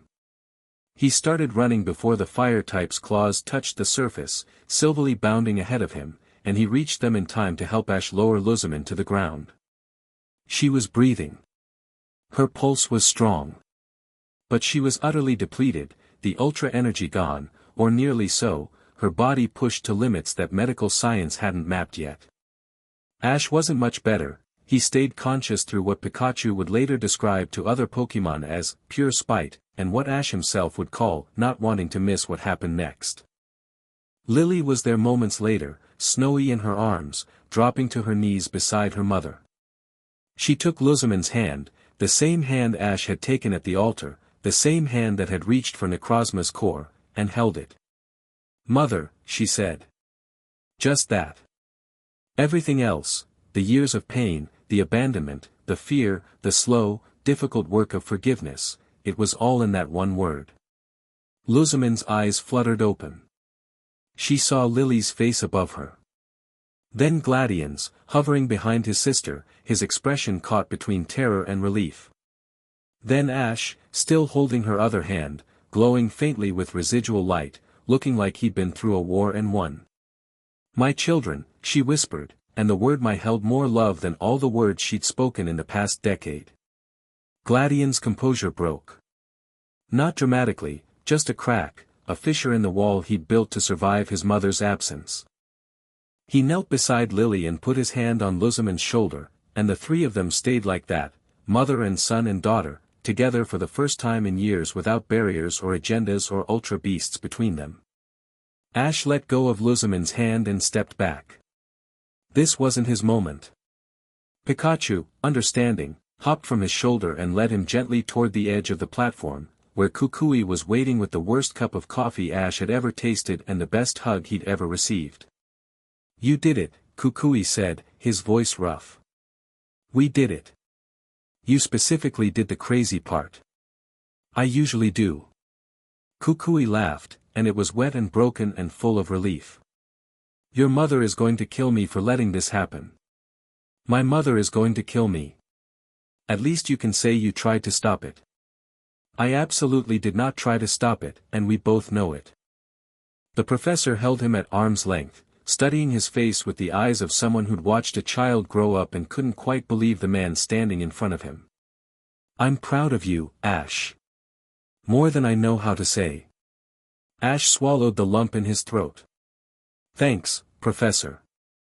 The aftermath took days. Weeks. The kind of aftermath that didn't make for exciting stories but mattered more than any battle, the slow, patient work of healing and rebuilding. The physical damage was minimal, all things considered. Ether Paradise needed structural repairs from the inner ring engagement. Several islands had localized damage from wormhole distortions. A few buildings. Some infrastructure. Nothing that couldn't be rebuilt. The Pokémon casualties were 0 fatalities and hundreds of exhaustion cases. Every recovery center in Alola was full for a week. Nurse Joys from 3 other regions volunteered. Mallow's makeshift kitchen on Ether Paradise's main platform became a 24-hour operation, feeding trainers and Pokémon who'd fought for their world and needed someone to hand them a bowl of soup and say you did good. Faba's prosecution moved swiftly. The evidence was overwhelming: illegal communications with foreign military forces, attempted organizational overthrow, endangering civilian lives. He was stripped of his position, his credentials, and his access. The trial would come later. For now, he sat in a league detention facility and contemplated the distance between ambition and consequence. FICO stayed for 3 days. Long enough to debrief, to share data, to establish the first genuine diplomatic framework between Alola and Ultra Megalopolis. The hostility was gone, not replaced by friendship, not yet, but by the wary respect of former enemies who discovered they needed each other. On the morning of his departure, FICO found Ash on the observation deck. "Ultra Megalopolis received Necrozma's light 12 hours ago," FICO said. His visor had been repaired, but he lifted it for the first time in Ash's presence, revealing pale eyes that had only ever known artificial illumination. "Reports indicate a 40% restoration of natural luminosity across the city. Plants are growing. Our people are," he paused, searching for a word that his military vocabulary might not contain. "Hopeful. That's good. It's because of you. And her." He nodded toward the facility's interior, where Lusamine was somewhere in a meeting, already back to running her empire despite medical advice to rest. "I came here prepared to take your lives to save my people. You saved them by giving what I would have stolen. I didn't do it for, I know. That's what makes it different." FICO extended his hand. "Thank you, Ash Ketchum. My people will remember." Ash shook it. Visit sometime. Without the extraction equipment. Something that might have been humor crossed Fico's angular face. I'll consider it. The Ultra Recon Squad departed through a wormhole that blazed with warm, golden light, Necrozma's light, transmitted across dimensions, a bridge instead of a wound. The sky healed behind them, whole and blue and full of the kind of sunlight that people stopped noticing until it was gone and then never took for granted again. The Tapus recovered over the following week. Tapu Koko was the first to return to full strength. Predictably, it celebrated by challenging every strong trainer in Melee to battles, as if making up for lost time. Tapu Fini took longer, the drain damage requiring rest that the prideful Water Guardian accepted with poor grace. Tapu Bulu and Tapu Lele patrolled their islands with renewed vigilance, the near catastrophe having awakened a protective intensity in the Guardians that Alola hadn't seen in generations. The Kahunas returned to their islands carrying stories that would become part of Alolan oral tradition. Hala told his account to a gathering on Melee that lasted 4 hours and left half the audience in tears. Hapu said very little about the battle itself but spent a week at the altar of the sun, performing rites of gratitude that hadn't been used in centuries. Nanu went home, fed his Meowth, and went to sleep. Some people process trauma through ceremony. Nanu processed it through naps. The trial captains returned to their posts as heroes. Kiawe was insufferable about it for exactly 2 days before Marowak smacked him with a bone for getting a swelled head. Acerola wrote the whole thing down in a ghost story format that became the most popular tale in Alola within a month. Sophocles published the data from his monitoring equipment and got 3 job offers from research institutions across the world. Lana didn't talk about the battle. She talked about the moment the light came back, how the ocean had turned gold, how the water Pokémon had surfaced in their thousands, how for one perfect moment the entire sea had been made of liquid sunlight. She told it quietly, to small groups, and everyone who heard it felt something they couldn't name. Mallow kept cooking. Gladion stayed at Ether Paradise for 2 weeks. The longest he'd been under his mother's roof since he'd run away years ago. He didn't move back, he was clear about that, but he was present. He ate meals in the dining room. He trained on the conservation floor. He had 3 conversations with Lusamine that ended in arguments and one that ended in an embrace so brief and fierce that both of them pretended it hadn't happened. Progress. Messy, imperfect, human progress. Lily stayed longer. She'd found a role that fit her, not running the Foundation, not yet, but serving as a bridge between Lusamine's authority and the world beyond. She handled press inquiries, coordinated with the League, managed the diplomatic relationship with Ultra Megalopolis. She was good at it. Better than good. She gets it from me, Lusamine said one evening, watching Lily handle a hostile reporter with grace and steel. She gets the intelligence from you, Ash corrected. The empathy is all her. Lusamine gave him a look. Through the bond, fainter now without the ultra energy, but still present, a warmth between them that didn't need supernatural amplification, he felt her process that. Accept it. File it away in the growing collection of things Ash Ketchum said that made her rethink everything she thought she knew about herself. Perhaps, she conceded. Which was Lusamine for you're right and I'm learning. The ultra energy was gone. Or nearly so, a trace remained, a faint resonance that Burnett measured and monitored and declared stable and diminishing. The amplification effect had faded with it. Pikachu's Thunderbolt was back to its normal, merely impressive output. Lusamine's Pokémon were strong but not supernaturally so. The glow was gone from their skin. But the bond remained.